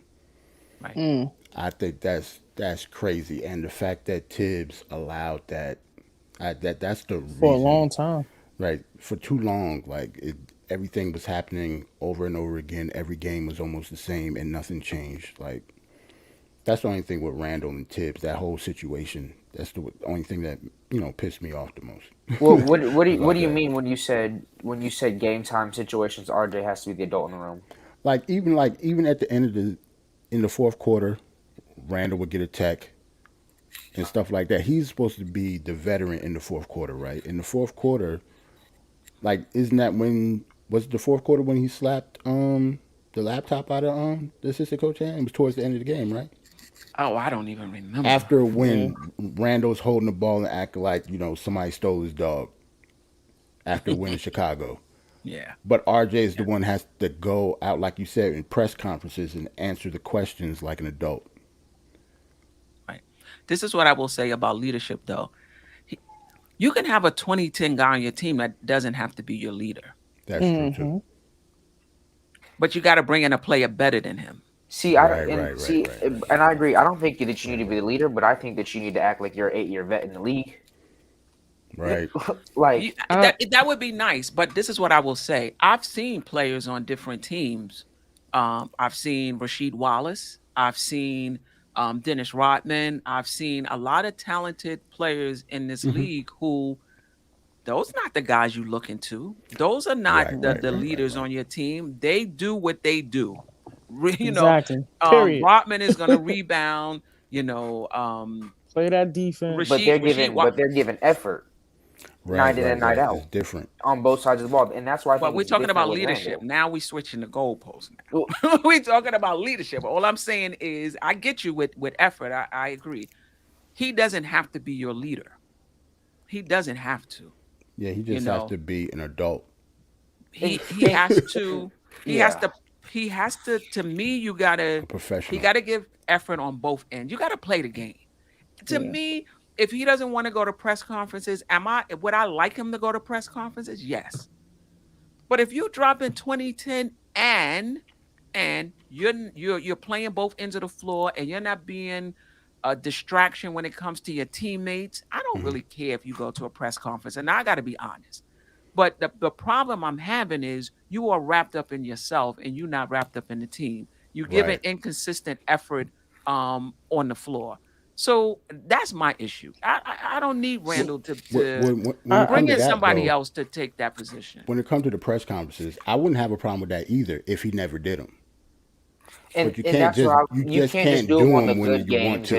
and you can't just do them when you're playing good, and then when you know you had a bad game and you're gonna have to take heat, then you don't want that doesn't show signs of like maturity or professionalism. I'd rather you I just not was do them. Do them at I all. was always told, don't call for the storm if you can't handle the rain.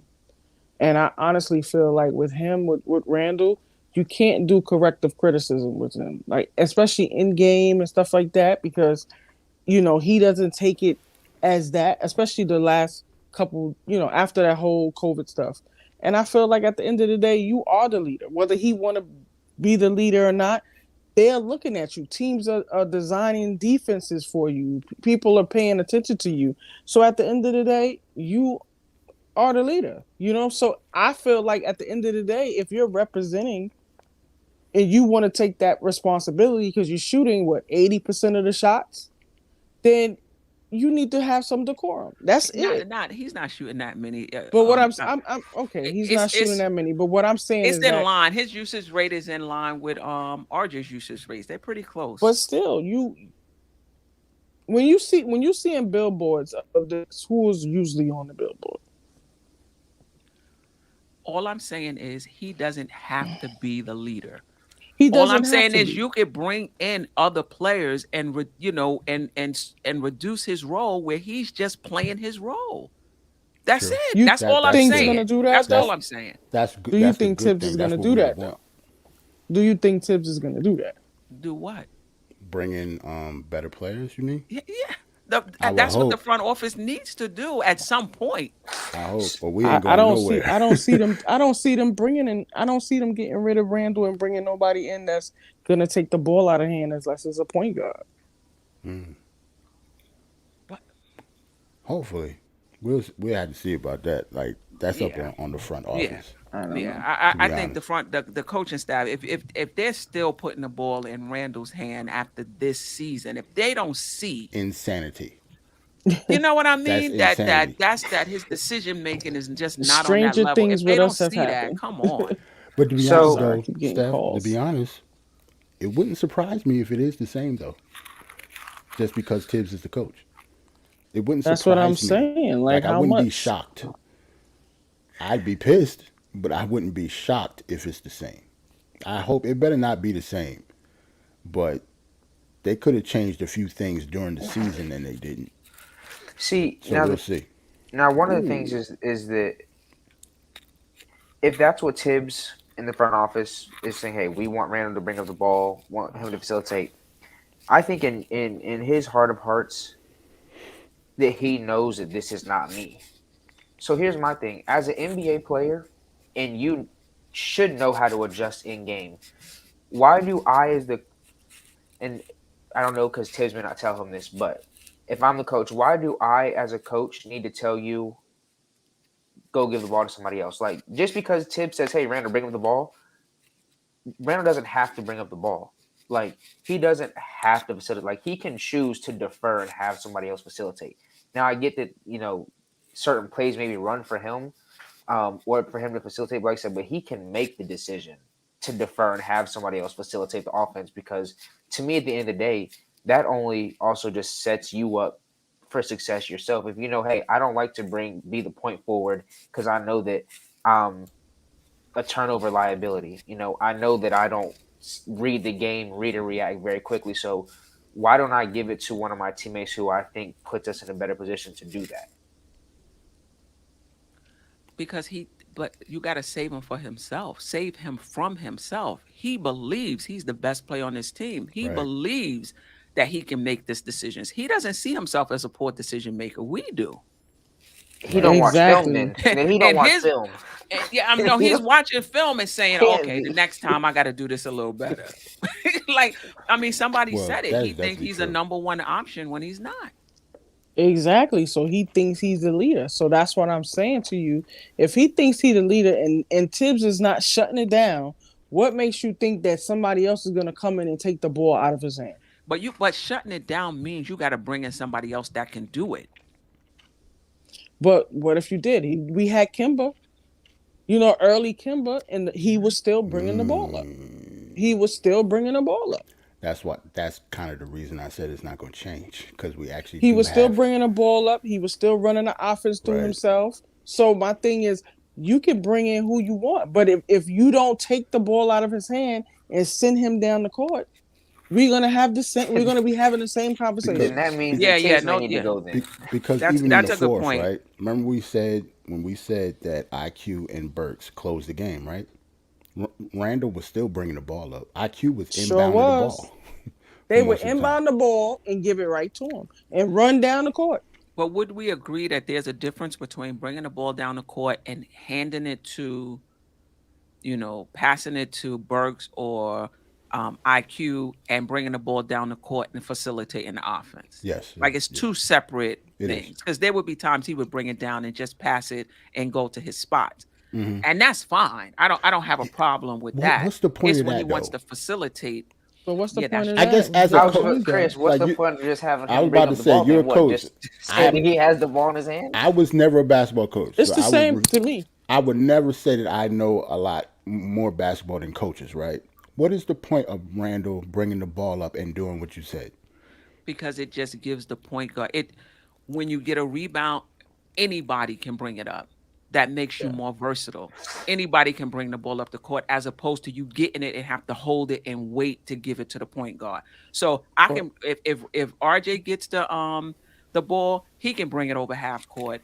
He can either initiate the offense or give it to the point guard. So are to we do talking about on rebounds or inbounding? I was about to say, well, what about No, I'm inbound talking play? about Inbound. rebound. They're doing inbound. see, We're okay, talking. okay, But so- my so thing is, if you rebounding have your makes- best yeah, player, I get it. if I you get it, have though. your best player bringing up the ball, and it's because you trust your best player to put y'all in the best position to score. This is me personally talking. Mhm. So if I'm having my best player bring up the ball, then that means I'm trusting him to start, run the offense, and put us in position to score. I'm not giving him to bring the ball up so he can pass it off once he gets cross half court and then run into the offense. No, I'm Yeah. not doing that. Basically, Randall was just playing point guard. Exactly. He was just Not playing all the point. time. Well, I'm Not talking about all in the those time. The instances. majority Yeah, of you're the right. Not time. all the Yeah, time. Yeah. not all the Not all time. the There would be time, yeah, times you're he right. would bring there would be times he would bring it in and give it to somebody and walk up the court. There would be time. I mean, he mixed it Yeah. up. And Yeah. and let's be fair. As the season moved on, he handled the ball less. RJ handled the ball more as the season went on. A lot of times we get stuck at the beginning of the season and forget that things did change as time went on. That being said, before we move on to McBride, which might be a bit quick. Yeah, you gonna stop killing Deuce, man? We gotta start this thing a little earlier than you want to start at 9:00. You be killing Deuce, man. Randall needs to well, let me get this in before sometimes there's some coaches, sometimes there's a specific play set up. For example, sometimes we would see Randall bring up the ball, Fournier would get a down screen and Fournier would get a shot at the top. Yeah, so sometimes there's a specific that's play true. that they're running. All right, true. so Randall, emotionality, it's a lot. Sports Emotionality, therapist. leadership, Act like you want to be here. Right, act right, like right. you want to be here, play Right. both sides of the ball.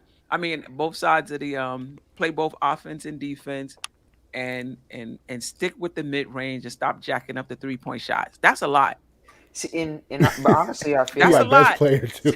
Oh, Yeah, I that's think- a lot. That's a Exactly. lot. that's the thing. He's that our best also- talent, no Well, doubt yeah, about yeah, it. you know what I mean. See, like some Yeah, of those yeah. things, like just I feel like asking somebody to act like they want to be here and give effort is not a lot.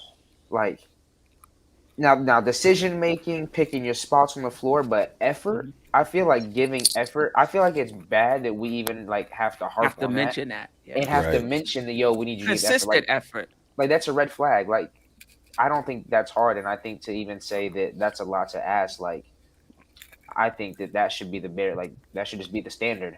Is effort. Well, I mean that everything we mentioned was a lot, Yeah. but I hear you. Yeah, yeah. We I spent definitely hear you. Spent like 40 minutes on Randle. Yeah. All And Because he right. our that's a best tough player. cover. Yeah. Let's Literally. let's move on to let's move on to McBride. It's my guy, Our point man. guard. That's your guy. All right, Gerald, then you started Our off point then. guard. Well, obviously, it's obvious stuff. Playmaking. I don't want to say shot selection because he really didn't even have a shot selection. He didn't play as much. Aggressiveness, obviously, on offense. Defense, stay out of foul trouble.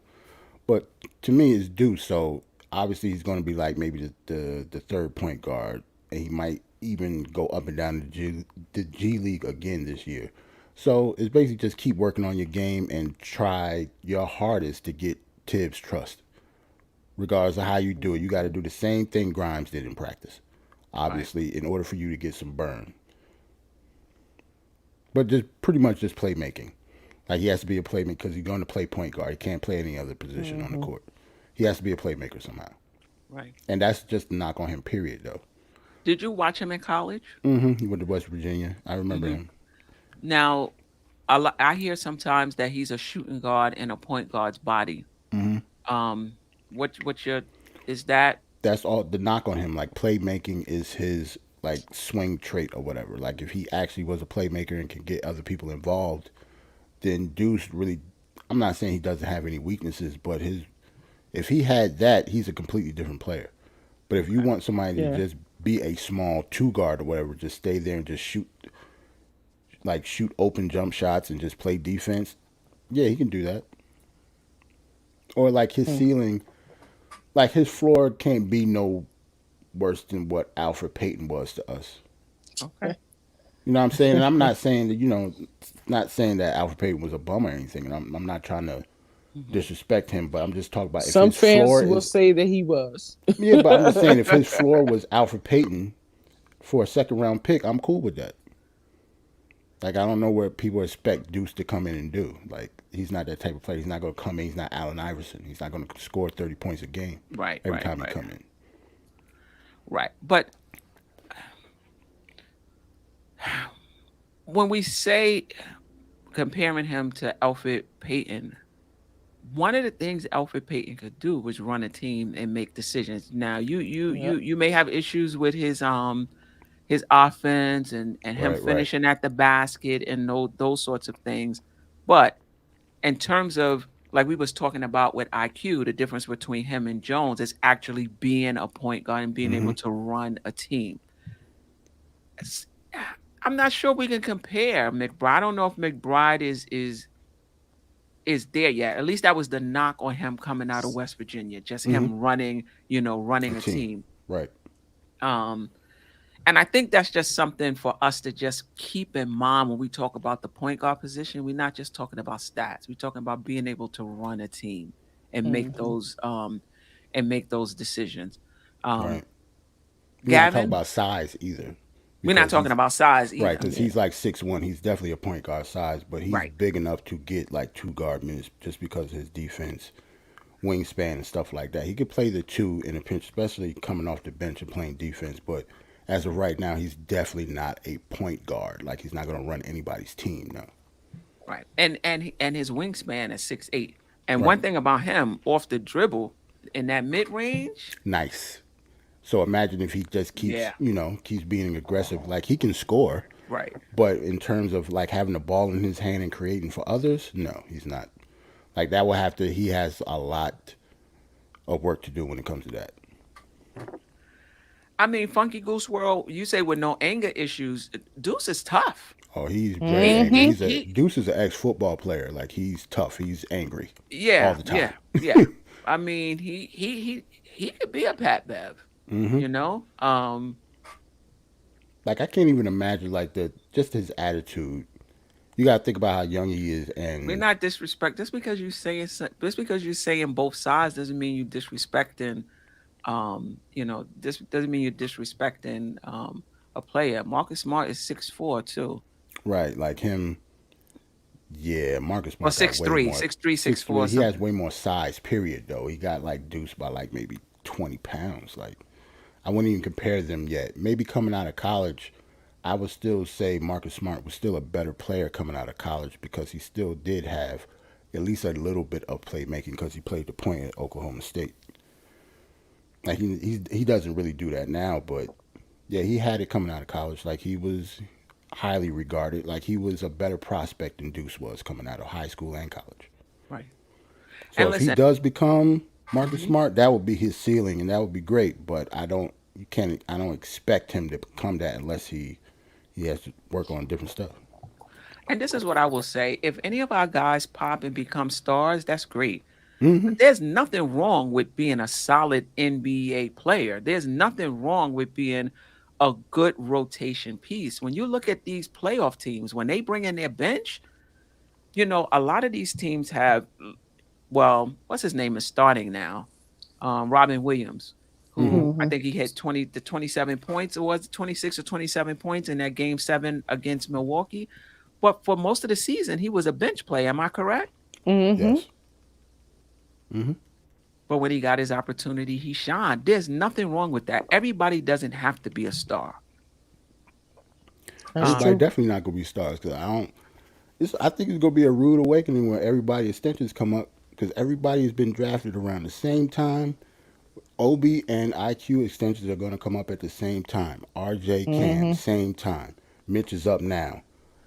When Grimes and Deuce come same time. Like Sip, yeah, we have a yeah. lot of young players that we drafted in the last 3 years. It's most of our team. I hope people don't expect us to pay all of them. We can't. We wouldn't be able to if Right, they all popped. I'm saying right. somebody ain't go pop. Most of them probably not. We just hope they are. Mm-hmm. Yeah, yeah, yeah. Yeah. No, yeah, no, yeah, no doubt, no doubt about it. Um, Anything else on McBride, Mitch, Randall, IQ that came to mind? For Deuce, it's Mhm. kind of like Jarrell said. I think the biggest thing is playmaking, and I think that he's kind of being forced in to kind of a tough position. Um, in I think that Deuce's scoring ability is very underrated. Like I think that people Yep. they see the role that he plays with the Knicks in the point guard role, and Right. I don't think that people really know that Deuce is a bucket. Yes. Like you said, breaking a defender down, very quick first step, athletic, posterizing people, finishing at the rim, mid range is nice.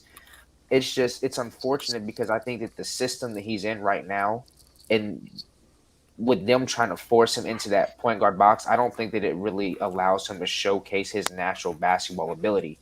And I think that we're going to see something like along the IQ standpoint. And I think it may be a little harder for him than IQ because although IQ at Kentucky was still a scoring guard, they were still in that point guard role and handling the ball and facilitating the offense. Hmm. Mhm. Um, Yep. I think it may take a little bit longer for Deuce to just develop those innate point guard abilities because this is really the first time where he's being asked to just straight facilitate, and that's sometimes um, I would say that's probably one thing that I don't like about the Knicks. It's been a trend for us is we get players and then we take them out of their element in their position and we try to repackage them and put them in a completely different position and then they don't work out. And then the fans are mad, they're not getting playing time. But it's like Right. you want a guy to go be a point guard who's a scorer. He's not a point guard. So I think for Deuce, it's really just about um, Would you play him then at the shooting guard? I personally would, and I think the I see the would thing too. is I think that, like I said, with the NBA becoming more positionless basketball, like Mhm. point guards, it's just guard now. Mhm. It's just a guard. Like there's not too Mm-hmm. many true point guards that are really left in the game. So for me, I wouldn't mind Deuce playing the two. Like I said, I think that um, I think you just make the game easier on himself. Like I said, you're not forcing him to having to sit down here and and overthink the game. You can just let him go do what he did all the way through college. But I think the biggest thing is just taking advantage of the situation that you're in and making the best of it. You know, if the Knicks wants you to be this point guard, I think it's just going under the wing of like D Rose, and really just figuring out how to run the point guard position, and just staying ready for when your number is called. And then just making the best of your position. Um, like Dross, I think it's just earning Tibbs' trust and just continuing to put the work in every day, and eventually, his time will come. It may not be with the Knicks, Mhm. but eventually, if he continues to stay the course and just trust the process. And one thing that I love about him, um, like something like him and Obi, even when they don't play, like they're fully engaged. You never see Yep. them get down, them get mad, things like that. They're always engaged and they're always just ready to bet. My number's called. I'm only getting 2 minutes. Let me go here and get what I get in these 2 minutes. You'll see him go out there, get a steal, some deflections. He's a very underrated rebounder too. He's a very good rebounder. Um, so I said, I think it's just really just finding a point guard to really learn how to add on to the packages in the skill set that he already has, and just waiting for his name to be called, and continue to take advantage of the minutes that he gets in the G League, because I don't think that a lot of people realize how much of a benefit and helpful that is for guys who don't get to play. That you still get to go out there and work on your skill set. Word. Right. The only thing though is what he. I know they run a similar offense in the G League, but it just seems like the role he has in the G League when he comes to the Knicks, his role is totally It's different. completely It different. Yeah. that's You in can the Yeah. tell. G League. He's going out there dropping 30 on people, Right. dunking on Mm-hmm. people. Yeah, Like he's easily too. literally 30 and he 10. like I said, he's a bucket. And like I Right. said, but you come up to the Knicks, and that's kind of like I said, Tibbs is like, once you go do this, facilitate the ball. And like I said, to me, I think that's a detriment to some people, because I said you take them out of their natural element, and then you take somebody out of their natural element for so long, for them to try and switch it back on sometimes can be hard for guys. Yeah. Very true. Yeah, that's a good point. I also agree with Jarrell and what he said earlier. The cream always rises to the top at some point. Mm. It's hard for me to believe that if you're a good player, you're not going to ever get an opportunity in the NBA to show who you are. And hopefully Mm. he gets that opportunity with the Knicks.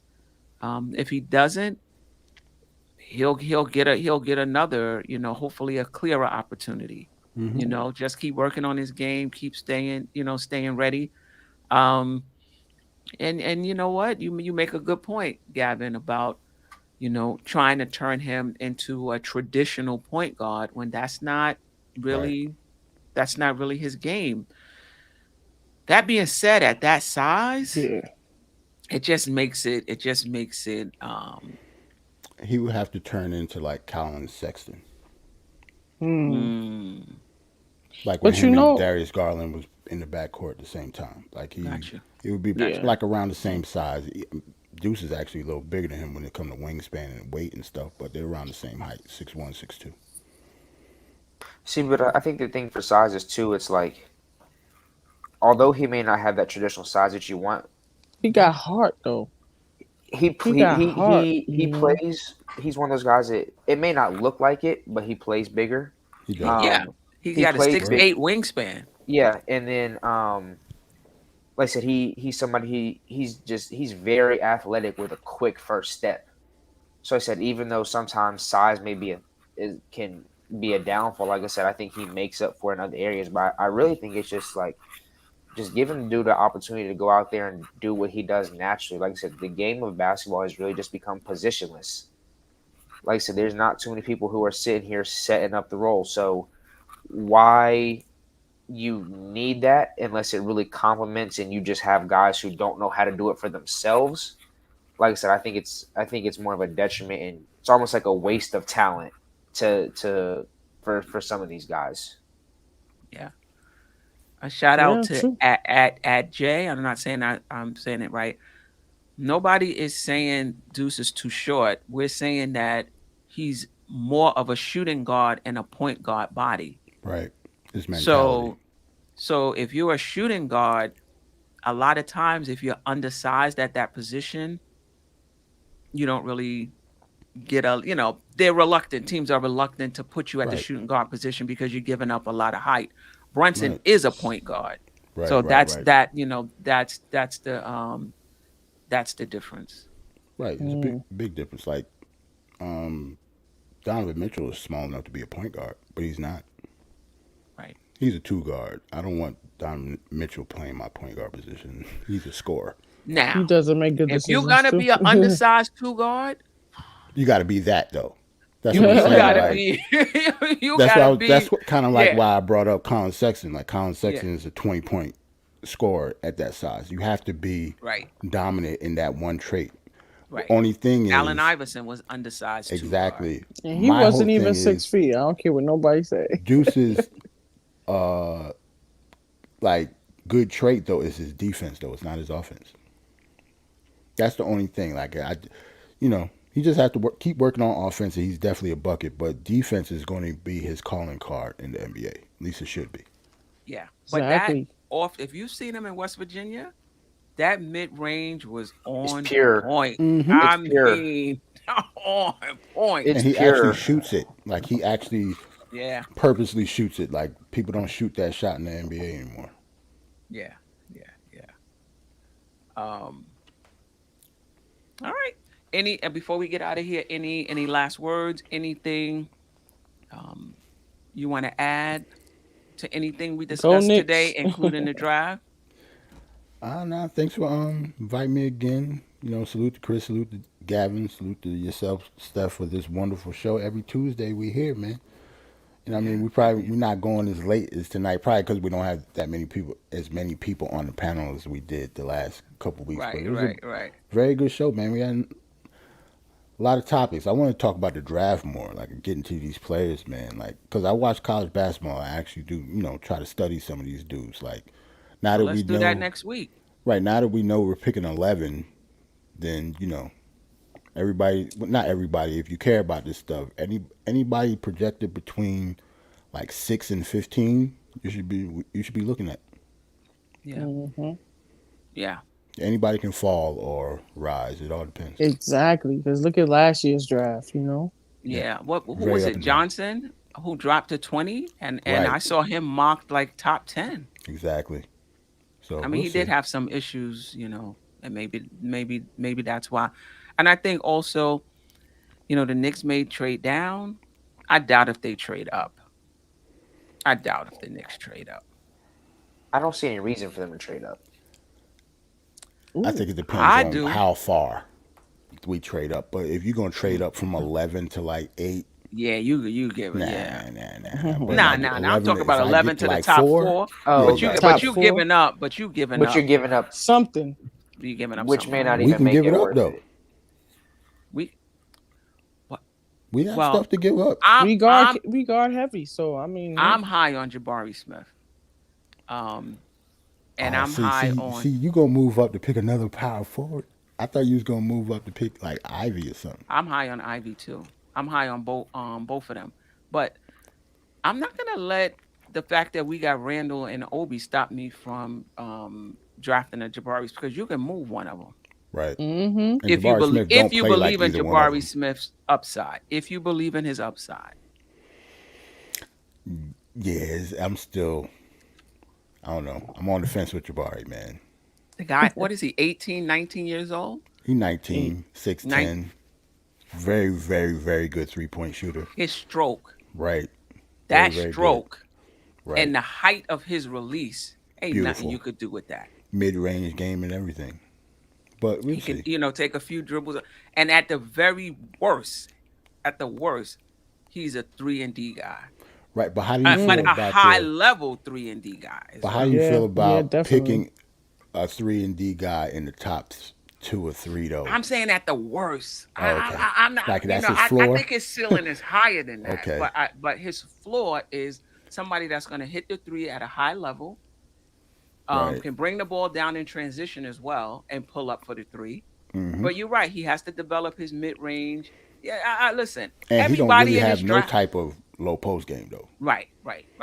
Everybody in this draft has something they need to work on that's going to help them approach their ceiling. The question is, who are you betting on? I'm betting on Jabari Smith. and what system you putting them in to I do don't- so? See, that's the system does. But see, A anybody in the shooter top can go 4 in you can any bet on though. system. Yeah, but Right. if you're asking for the other things, then that has to be developed.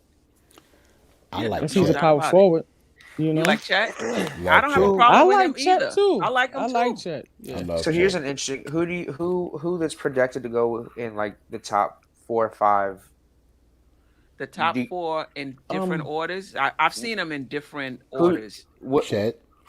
Well, Chad. no, they I saying was I Chet was is gonna like say one or two. who do you who do you think will not live up to their draft hype? Mm. I Let's think see. Ivy's stealing. Because I for would me, I think it may be Paolo Banchero from Duke. Really? Yeah, really. yeah, I think But he's a I high saw that I was too. floor about to say guy. he might be the You most think skilled so? out of the top High five, though, floor. I mean, he may for not his be a high It size. ceiling depends guy, on but I what think he's a season. high floor. You think depending on what system he go to or what I how they think it's play him? I mean, he's Like 6'10". what do you why do you think that? Like what? like I know Because one he's one very of the skilled offense. Oh, you're talking to Oh, you talk about yeah, Yeah, Gavin? Gavin. Yeah, yeah. yeah. I'm Gavin, talking Why to you yeah. think Gavin. I he? would say You think one he, of the biggest knocks against him the whole season, and especially going down into the tournament, was with him being the best player on the floor, not willing to take over control of the game and really showcase Mm, what he was able to. And so he is one, like, being the best player on the floor. It was a question about his motor at times and his willingness to impose mm, his will on his opponents. And so I think that he has that kind of vibe around him, almost like a Cam Reddish, where they're just, they're talented and they have all the talent in the world, but they kind of don't play like that. Like, they're just very laid back, and it almost seemed to like not take it serious at times, if that makes sense. some of that, I think Kind I. of like the knock on Reddish. Yeah, yeah, yeah. Yeah, I yeah, yeah, seen like that. a yeah. knock on Cam has all the talent in the world, but it's just there's that. It's just times like it's like, yo, you looking like you're not out here wanting to play. Your motor is out here. Maybe he was Sometimes I too said, unselfish, That's mental yeah, like though. like the playing for ability Duke. to, yeah, like the ability to really like showcase your talent when you have it. Like I said, basically like the knock on Cam. Um, I'm Mm. not gonna lie. I'm a North Carolina fan, so the two times that we beat them, we shouldn't have beat them either time though, because they had a better team than us. To Gavin's point, he did like kill us in the first half, but then he'll fade off, and that was a big reason why they lost both of those games, because we had nobody that can guard him. look, So he's he a kind of stopped bucket. himself. He Kind of stopped stopped himself. himself. Like he gets, I don't know. See, but that's the thing with Duke though. You gotta think about it. There are four other McDonald's All Americans on the floor as well most of the time. So I'm thinking maybe it was by design because they have other players to take over games too. Like they have like three other players that's going to be drafted in the first round also. At Mm. least two. Hmm. One is a center and the other one is a wing. It might be even two wings with Griffin, and depends on where Wendell Moore goes. So they actually have like four players that's going to be drafted in the first round. So, but Wow. I think Gavin is definitely right. Sometimes he did kind of fall off, but we definitely did not have a player that could check him though. But I'm interested to see how Chet's game translates to the NBA. Like he's probably the person that I'm most interested to see what he's gonna Yep. do in the NBA. I think that's why I'm so intrigued by him because he really isn't. You don't see that many people like him, Yeah. and I don't want to compare him to just a tall white dude that can shoot because he's more than that. He actually plays defense And he's a tough and guy. very tough. He's skinny, but he's skinny strong. Like Right. so, yeah, he's a tough guy. I could see him. We talked about him before, like Kevin Garnett, who was skinny strong. Like Right. these guys who are thin, but they're really strong. I think he's gonna be one of those. I Right. think he's gonna be one of those. I don't have a problem with Chet. And he's one of the people keep talking about his size, but he has no injury history at all. So now one thing that interests me with him is because I think the Magic have the number one spot, right? Yep. Yeah. So now if Magic takes him, I wonder They're Mm-hmm. what projected to. I wonder what that does now with Mo Bamba. Right. I And thought He he does was might that out of become here. available. I and, thought he was and, out of and here does that anyway make him because they just available? signed Carter, right? They did. So and they still have what's the other kid? Jonathan Isaac. Right. They still have him. So I thought Mo Bamba was out of there anyway, to be honest. Yeah. It But might if be a they pick package Chet, somewhere. because they obviously going to pick a big, they have to. They're Yeah. not gonna pick Ivy. Right. So Mo Bamba is going to be out regardless. I'm not like the Magic have some sneaky talent on there. Yeah, I want They one of They their point do. guards. they They yeah, do. They with gave a with tough run towards the Jalen end. Suggs and Anthony Cole. Right. Give us Like one of they them. they have some sneaky talent, And and then and Markel Fultz too. Fultz Yeah, too. Markel. He Uh, only thing with him is just injury, but I'll take him talent wise, and then the Wagner twins aren't that bad either. Like right? Oh, the rookie was they Yeah. really good. He Franz, really yeah, Franz popped. can Franz, ball. like I said, the Magic have some. I think for them, it's just about putting it all together and getting Hmm. just a few more years to really put it together and play with each other and get acclimated to the Hmm. NBA. But I think that the Magic do have some sneaky talent, and like I said, you take Franz, Suggs, Anthony, Cole Anthony, and then like you pair them with Hmm. Chet. Like I said, it may not look like it a lot now because they're very young, but I think that that's not a bad core Some to have. somebody Hmm. said Chet played like Pope. You talk about the young dude from OKC, right? Nah, I don't think They so. don't play it like at all. They just skinny white dudes, just like I was saying before. They just real tall, skinny and white. I mean, Chet they don't both play can like him. handle the ball, but Yeah, they don't play it like though. Chet will throw your he'll throw your shot all the way to the cheap seats. Let's just say that. Like he hmm. actually plays defense and actually tough. The dude you talk about like Pogoff, he more like a small forward, power forward. He's just skinny. Chet is like a I wouldn't put him at the three, but he's definitely like a 4 and 5 Hmm. because he'll actually rebound. He's a good rebounder. He's a good shooter. Right. Like he's that small. Everybody keep talking about his size, but I forgot how many rebounds, but he was one of the best rebounders in the country, I think. Who's And this? Chet? yeah, Yeah. like he can rebound and block Hmm. shots. Yeah. So I'm not worried about his strength. And he's been good at every level he was in. Like I've been hearing about Chet or anybody that's been paying attention to like youth basketball. Hmm. Chet has been on top of the list since he was like 15, 14 years old. Yeah. So we'll see. I like him though. Yeah. I like pretty much like everybody in the top 5. I don't really get the Shaden Sharp um hype a lot because he's unseen.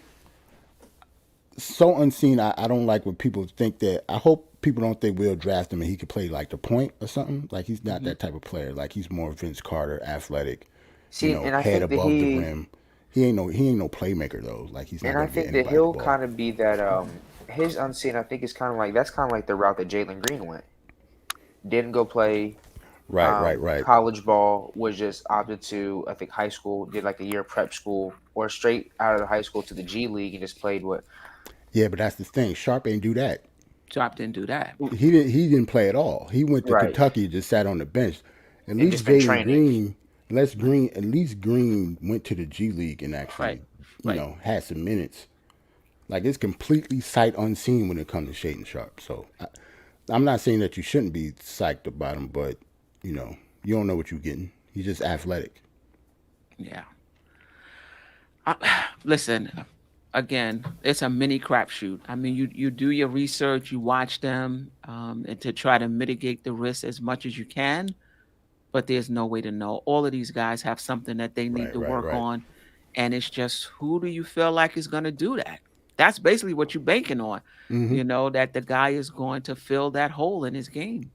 Um, yeah. So I'm interested in in Queens Court. We're gonna delve into basically from now until the draft, June 23rd. Every show we're gonna focus on a different position in the draft. Now that we know where the Knicks are gonna pick, I'll round up some players for each position that might be available for the Knicks and see where they go. But like we talked about, we have so many young guys. Is there anybody at the 11th pick that's a better prospect than what we already have? And if the answer Exactly. is no, I could see the Knicks trading that pick. I got one more guy. Mhm. Steph, if you want to do some research on, if you Okay. looking for wings, right? Hmm. Kid out of Nebraska, Bryce McGowan Okay. or McGowans. I forgot how you pronounce it exactly, but he like a 2'3", 6'7", got a handle and he got Hmm. a nice little shot. Play defense. Hmm. I think he just played for Nebraska, so a lot of people haven't seen him play, but he's pretty good. I think he's only like 19 years old. Okay. I Pretty think good. we have a few second rounders. I know we picked like 42nd or something like that. I don't know. I gotta see. Yeah, I think we picked we picked 42nd. I don't know if we have any other second round picks, but I I know think we that's have the like the next 42nd. year. when we got like 5 of them. Okay. All right. I think that's 2020. Like next year, we're gonna have like I think 4 or 5 second round picks. It's crazy. Right. Yeah. I didn't see the game. They said Jimmy Butler.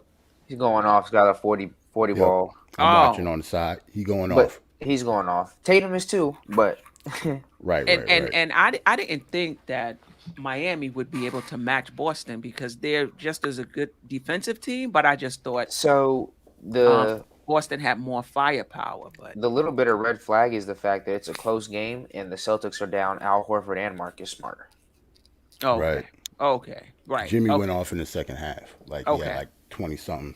Stayed at the line in the second half. Like he was killing. Justin L.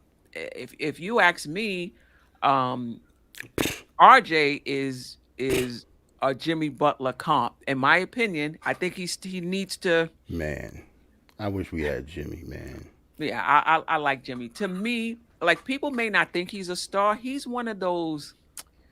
Who? In my opinion, he's a Jimmy. star, but he's not that guy, in my opinion, that you just throw the ball to and say, "Give me, go get me a basket," because he just doesn't shoot well from three. He's much better in the mid range, but in my opinion, he's a star because he's a different type of star than we're used to because of all the intangibles and how he impacts winning, and that to me, that's RJ's path to being a star. I don't think RJ's ever going to be a great shooter. I 100% agree with you. But if Yeah. he can master that mid range Yep. and then all the rebounding, the playmaking, the defense, master the mid range, be respectable from three, to me, I see that's the path forward for RJ Barrett as far as being a star. I don't think he's gonna be a KD type See, I think that shoot. I think people who think that is nuts. I think that Right, Jimmy but I Butler. mean, and nobody's a KD, but I mean, I don't think he's gonna be an efficient scorer from multiple Right, play. You right, know, right. I just don't see And, that. and if he becomes Jimmy Butler, I'm completely fine with that. Me See, and too. I think that Jimmy Butler is honestly one of the probably the most underrated players in this league. Like I agree with you. I don't Yeah, think I that agree. he people is. give Jimmy Butler the props because, like you said, he's not that person that goes out there and gets you a basket. To me, he is. Like, but that's Mm, the thing. In the He's fourth. not doing it from the three. Like he's getting into almost like DeMar did a great job this way. Like they are getting to that mid range, and I would have to look at the numbers, but I would say that Jimmy is probably one of the most efficient players in the league around the basket and at the mid range. hmm J- Like, and he doesn't have too many like terrible shooting nights where he's going like 9 of 21.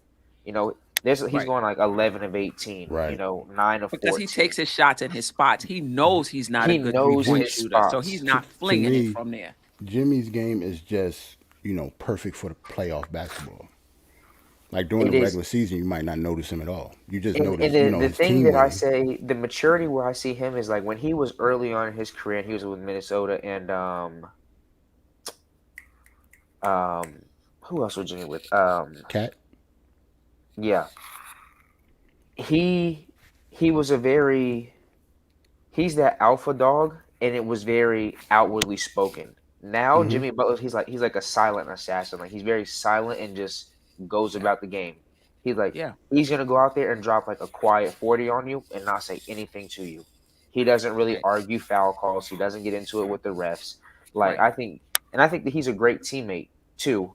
And like I said, he's just somebody who his game has gotten I don't even say so much better. I think it's just he's really put everything together, and like you said, he knows his spots and he knows how to get to those spots. But if RJ can become even 3/4 of the player that Jimmy Butler is, I think that the Knicks will be in. If you package him together with another supporter or two, I think that that's a good recipe for success. And like you said, Jarrell, Jimmy Butler is perfect for playoff basketball. I thought the Sixers was nuts when they let him go and kept Yeah, Tobias Harris. Are you serious? that yeah, I thought they yeah, was yeah. nuts when they But did maybe that. there was some locker room stuff going on or something else because he's an abrasive personality though. He True. not one of them, pom pom guys. Like, That's true. but some teams need that.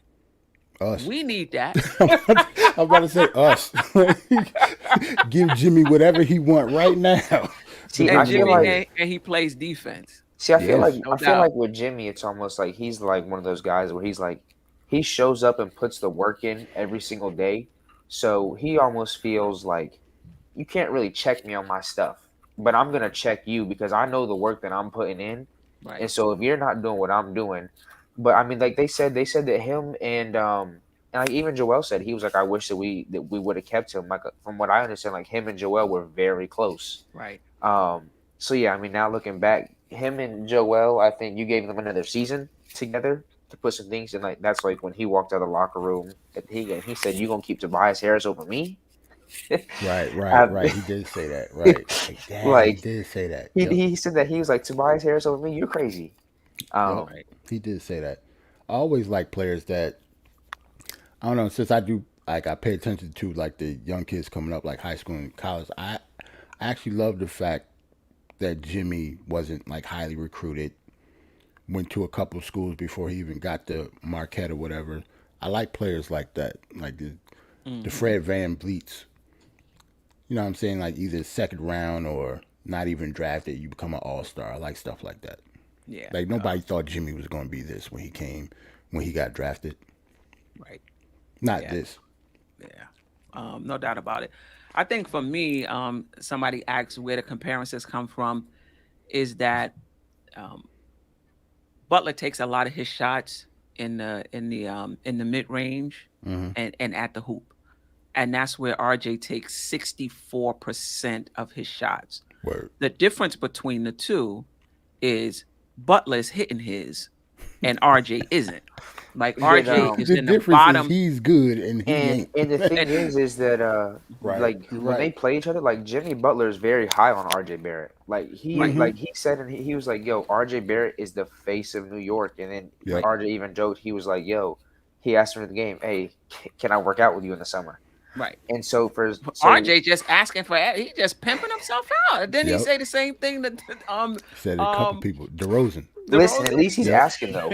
At least he's Right. At least asking. he's asking. Yeah. But like to have people like somebody like Jimmy, who it may look like he'll go out there and destroy us, and like he was giving RJ the work, but for him to come back and say, "Yo, RJ's a hard dude to guard," like I'm very high on him. I think that speaks a lot to the trajectory and where RJ can get to. Although we don't see it right now, the fact that you have other guys in the league who are so high on him, No, I see it. I see I it. see it. But it's just where. And this is why I'm comparing him with Jimmy Butler. He gets RJ gets his stuff inside the key. I right? don't see him ever being like a knockdown shooter. But if you and matter of fact, he actually shoots better than Butler from three, right? Does he? He shoots better than Butler from Wow. three. I did Yeah. not know that. I Yeah. was shocked about Butler, that. at least this season, Jimmy Butler shot 24% from the three Yeah, I point wouldn't line. consider Jimmy a 3 point shooter And either. it's Yeah. You're right. crazy because I look at RJ's game, and Hmm. that's the one thing that I'd say I want RJ is like he just goes downhill. Like his footwork is not great. Like RJ's offensive package is It's not. not that deep. Like he's not shooting off the dribble. There's no dribble pull ups. There's really no spin moves into the post. Turn around, up and under, turn around, jump shot. He's getting all his baskets going downhill. So he gets some footwork in this summer and um, continues to finish around the Yeah. rim consistently like Jimmy Butler does. RJ Barrett is going to be a real problem. But what I will say is that's something he needs to work on finishing. He Yeah, takes 64% of his shots at the basket, but he's in the 15th percentile for his position, which means 85% of the players at his position shoots better than he does Hmm. at the rim, and he shoots 21% from the short mid range, which is another place where he takes a lot of his shots, Mm-hmm. right? So that means 79% of the players at his position shoots better um, in the short mid range. So what I'm saying is that's your bread and butter, and I'm breaking down RJ Barrett. I'll have a video coming out. That's your bread and butter. You got to shoot better there. And he did say, or his trainer said that he's working on finishing. Word. Right. So if he can finish at an elite level, like I think, I mean, what's his name? Doncic is not a very athletic guy. he shoots 78% at the rim or 77%. Like he's like in the 80th or 90th percentile. So RJ Barrett can get there. I don't think you have to be very athletic, to finish. So, but that's where I see his bread and butter, and you don't have to be elite at everything. Right. That's where you want to take your shots. Be elite or near elite in that area. Be respectable from three with the intangibles that he has and the rebounding and the playmaking. He's going to be fine. But he has to find a spot wherever it is, and you got to be efficient. Right. And I never thought Not about at it every till, spot, at least one spot or two spots. and I never thought about it until you said Steph. But now that I'm thinking about it and looking at RJ's game, Jimmy Butler is a good comp for him. And I think it's not even necessarily just on the basketball, but just the way he carries himself. And Right. like I said, he's And his like, heart and his heart toughness. and like Yep. RJ, he's Right. the type of person that, although it's not consistent, like he's like, I don't think he minds taking the last shot. He wants those big moments. He likes the He pressure. does. Exactly. He likes Exactly. and like I said, it's like a Jimmy Butler. Like they're just very silent. They go about their business. They put in the work. And like I said, maybe because there's not a lot of antics with it, Right. and they may drop 30 and it may not look like an outstanding 30. It's going to be 30 right there, 6 to Right. 10 feet inside the basket. Right. But that is a good point. No, he is. Jimmy Butler is a good comp for him. Because that's the type of star I see. Like to me, like you were saying, Jimmy Butler, a lot of people don't see him as a star. In my opinion, he is. But that's the star I see for RJ Barrett. This multi-talented guy who's playing good defense. He's rebounding, he's playmaking, he's going downhill, he's finishing, and he's hitting the three respectively. And as somebody said in the chat, you got to get them free throws up. That If was what I was just about to say. You got it, because Jimmy's a great free throw shooter. Right. And You if you're gotta shooting hit that free close throws. at the rim, you're going to get fouled. Right. People might even foul you on purpose. I mean, we keep talking about like touch and free throws. That's probably his problem. Right. Just like Mitch and everybody else. It's just, he's obviously has better touch than Mitch and some of the other people we were talking about, but that's probably the problem. He doesn't have great touch around the basket, so Right. free throws, he's not. Maybe it is. So in that case, do you think he's ever going to be a good free throw shooter? Anything over, like consistently, over 78%? I think if you put in the work, Okay. Knowing RJ, he would do that. But- And he has been doing. Right. That's like what's somebody giving me who- pause that he has been like doing if you it. look at like D Rose when he first came into the league, right? D Rose was not a great jump shooter. His mid range was not good, but like he said, one thing that he took from Kobe is Kobe told him, "Look, I get 1,000 shots up in the gym a day," and he said that's one of the biggest things that he learned when he was with Kobe on that Olympic team. Is Derrick Rose started saying, going into the gym and putting in 1,000 shots, and now you see where his mid range game is. You see that he hits the three at a respectable clip, and so that's one of those things. Like you can't not put in the work for so long, at least proper productive work, and not get the results. Right. So I think that RJ continues to put in the work. I do think that you'll see it translate to higher numbers, because I mean, he probably leaves somewhere between like 8 and 15 points in between the free throw line and 3 to 4 feet around the rim. Right. Yep. So He you was think if saying he that last week. finished averaging maybe 20 this year, 19, 20, 21, Mhm. something like that. Like I said, that's a big jump. So 8 to 15 puts you in the 28 to 30, 32 range. Like I said, between the free throw and Finishing like I at said, the rim. and finishing at the rim. Finishing. He has to finish. But Funky Goose, well, I agree with you, but I think RJ knows his angles too. I mean, that's one of the things that I think he's improved on as well. He knows he's not a very fast guy. If he gets half a shoulder, a little part of his shoulder in front of a guy, he knows how to hold him off and He's get strong. to the Like, rim. He's strong. his strength He's is, I got to think, finish. yeah. That's the issue. 55% at the rim, 30% in the short mid range. And that's where he takes the bulk of his shots. You know what's crazy? The problem with RJ is his strength is going to the basket, No, but absolutely. his weakness is finishing. It's at the finishing basket. at the Right, basket. but that's the point I'm trying to make. Like That's you crazy. can't take the bulk of your shots there and Exactly. not be a good finisher. That's But nobody that's can exactly stop. right. but nobody could stop him from getting into the paint because he's so They strong. cannot. And that's what I'm trying to say. When you think about the stars in this league, they're not efficient from every spot. They Right. know their spot. You know their spots, but Mm-hmm. there's nothing you can do about it. And so if RJ wants to make the rim and the short mid his bread and butter, there's no problem with it, but you just got to hit it. Right. You just got to be able to hit it at a high clip. And when you get fouled, hit the shot. You know? Word. That's true. Well, hopefully it'll come together for RJ, man. Listen, I'm they rooting for couldn't him. shoot, old head. Come on. No, they couldn't shoot. They got better over time, but they brought so much. They More. you can't even compare Right. Right. that. Right. Yeah. If you can't shoot, like just like we was talking about in Mitch, then you got to be elite on the Right. defensive end. Like So funny story you about could say Magic couldn't shoot, but he was still Magic Johnson. Right. So the thing, like with the whole knock about Jason Kidd not shooting, funny story. So my dad and Jason Kidd came out the same year in high school. My dad played Nice. college or high school basketball up in New York, and so he played on the circuit and played summer league with Jason Kidd. And he said that at the time, he said Jason Kidd was the nicest person he had ever seen in person touch a ball, and they actually implemented.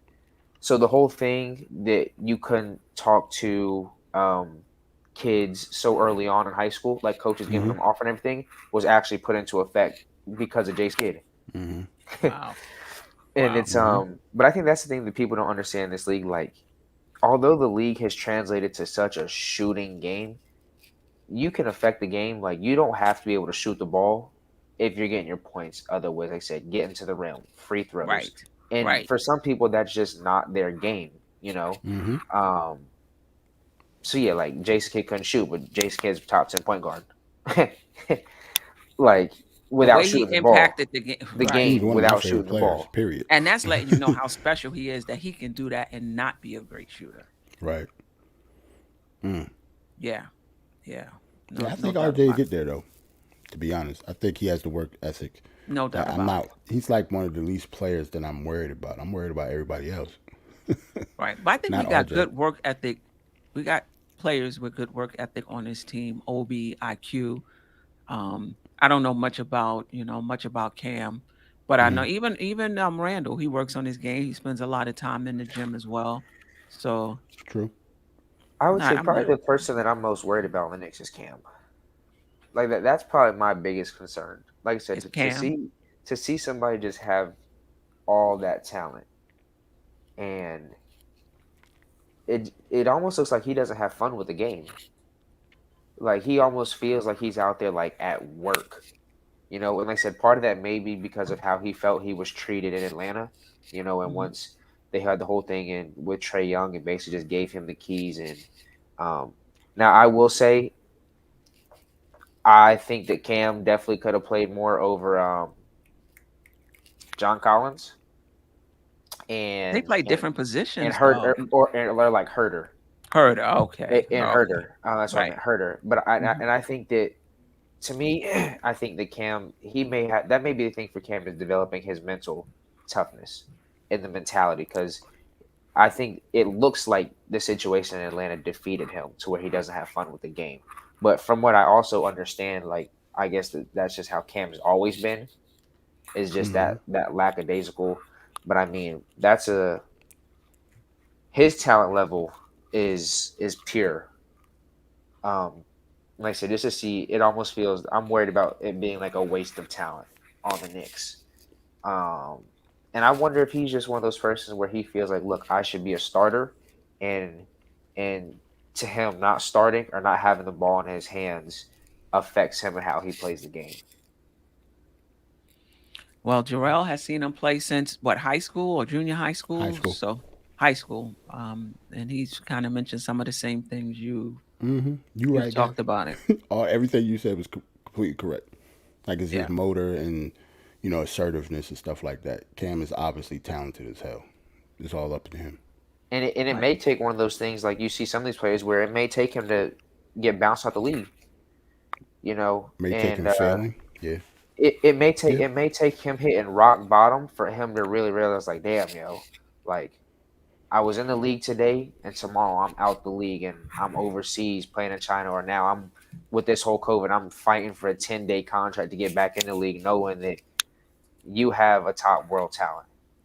You know, like I said, to see what you did at Duke, you know, to see what you did from high school to Duke, and being highly spoken of, and to it not transferring to the NBA.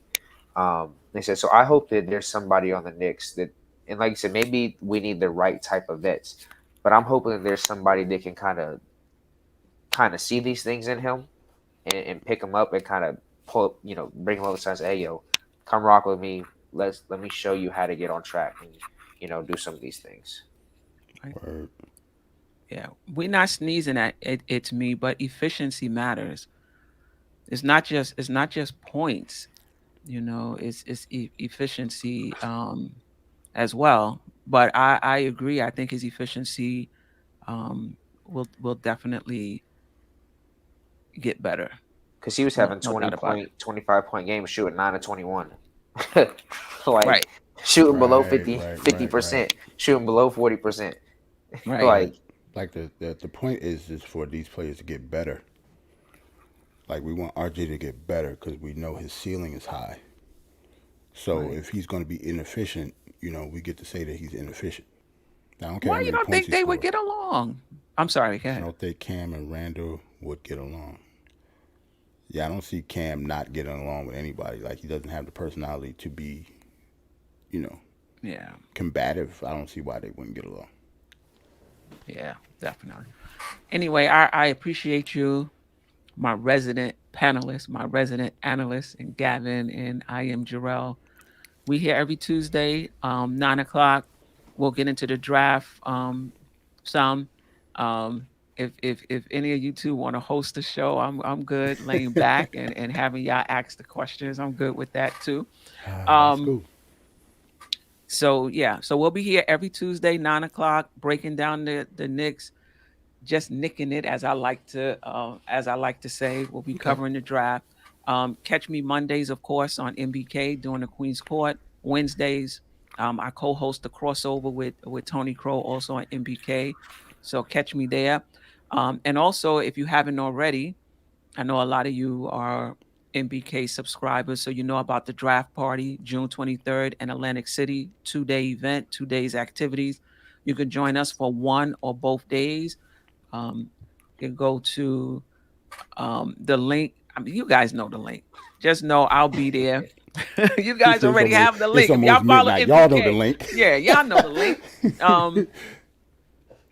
But I'll be there. I'll be there as well, at least for the first day. I'm trying to get the second day as well. Anything else, fellas, before we out of here? Nah, man, I said bye 45 minutes ago. I'm Yeah. good. I appreciate you. See you next time.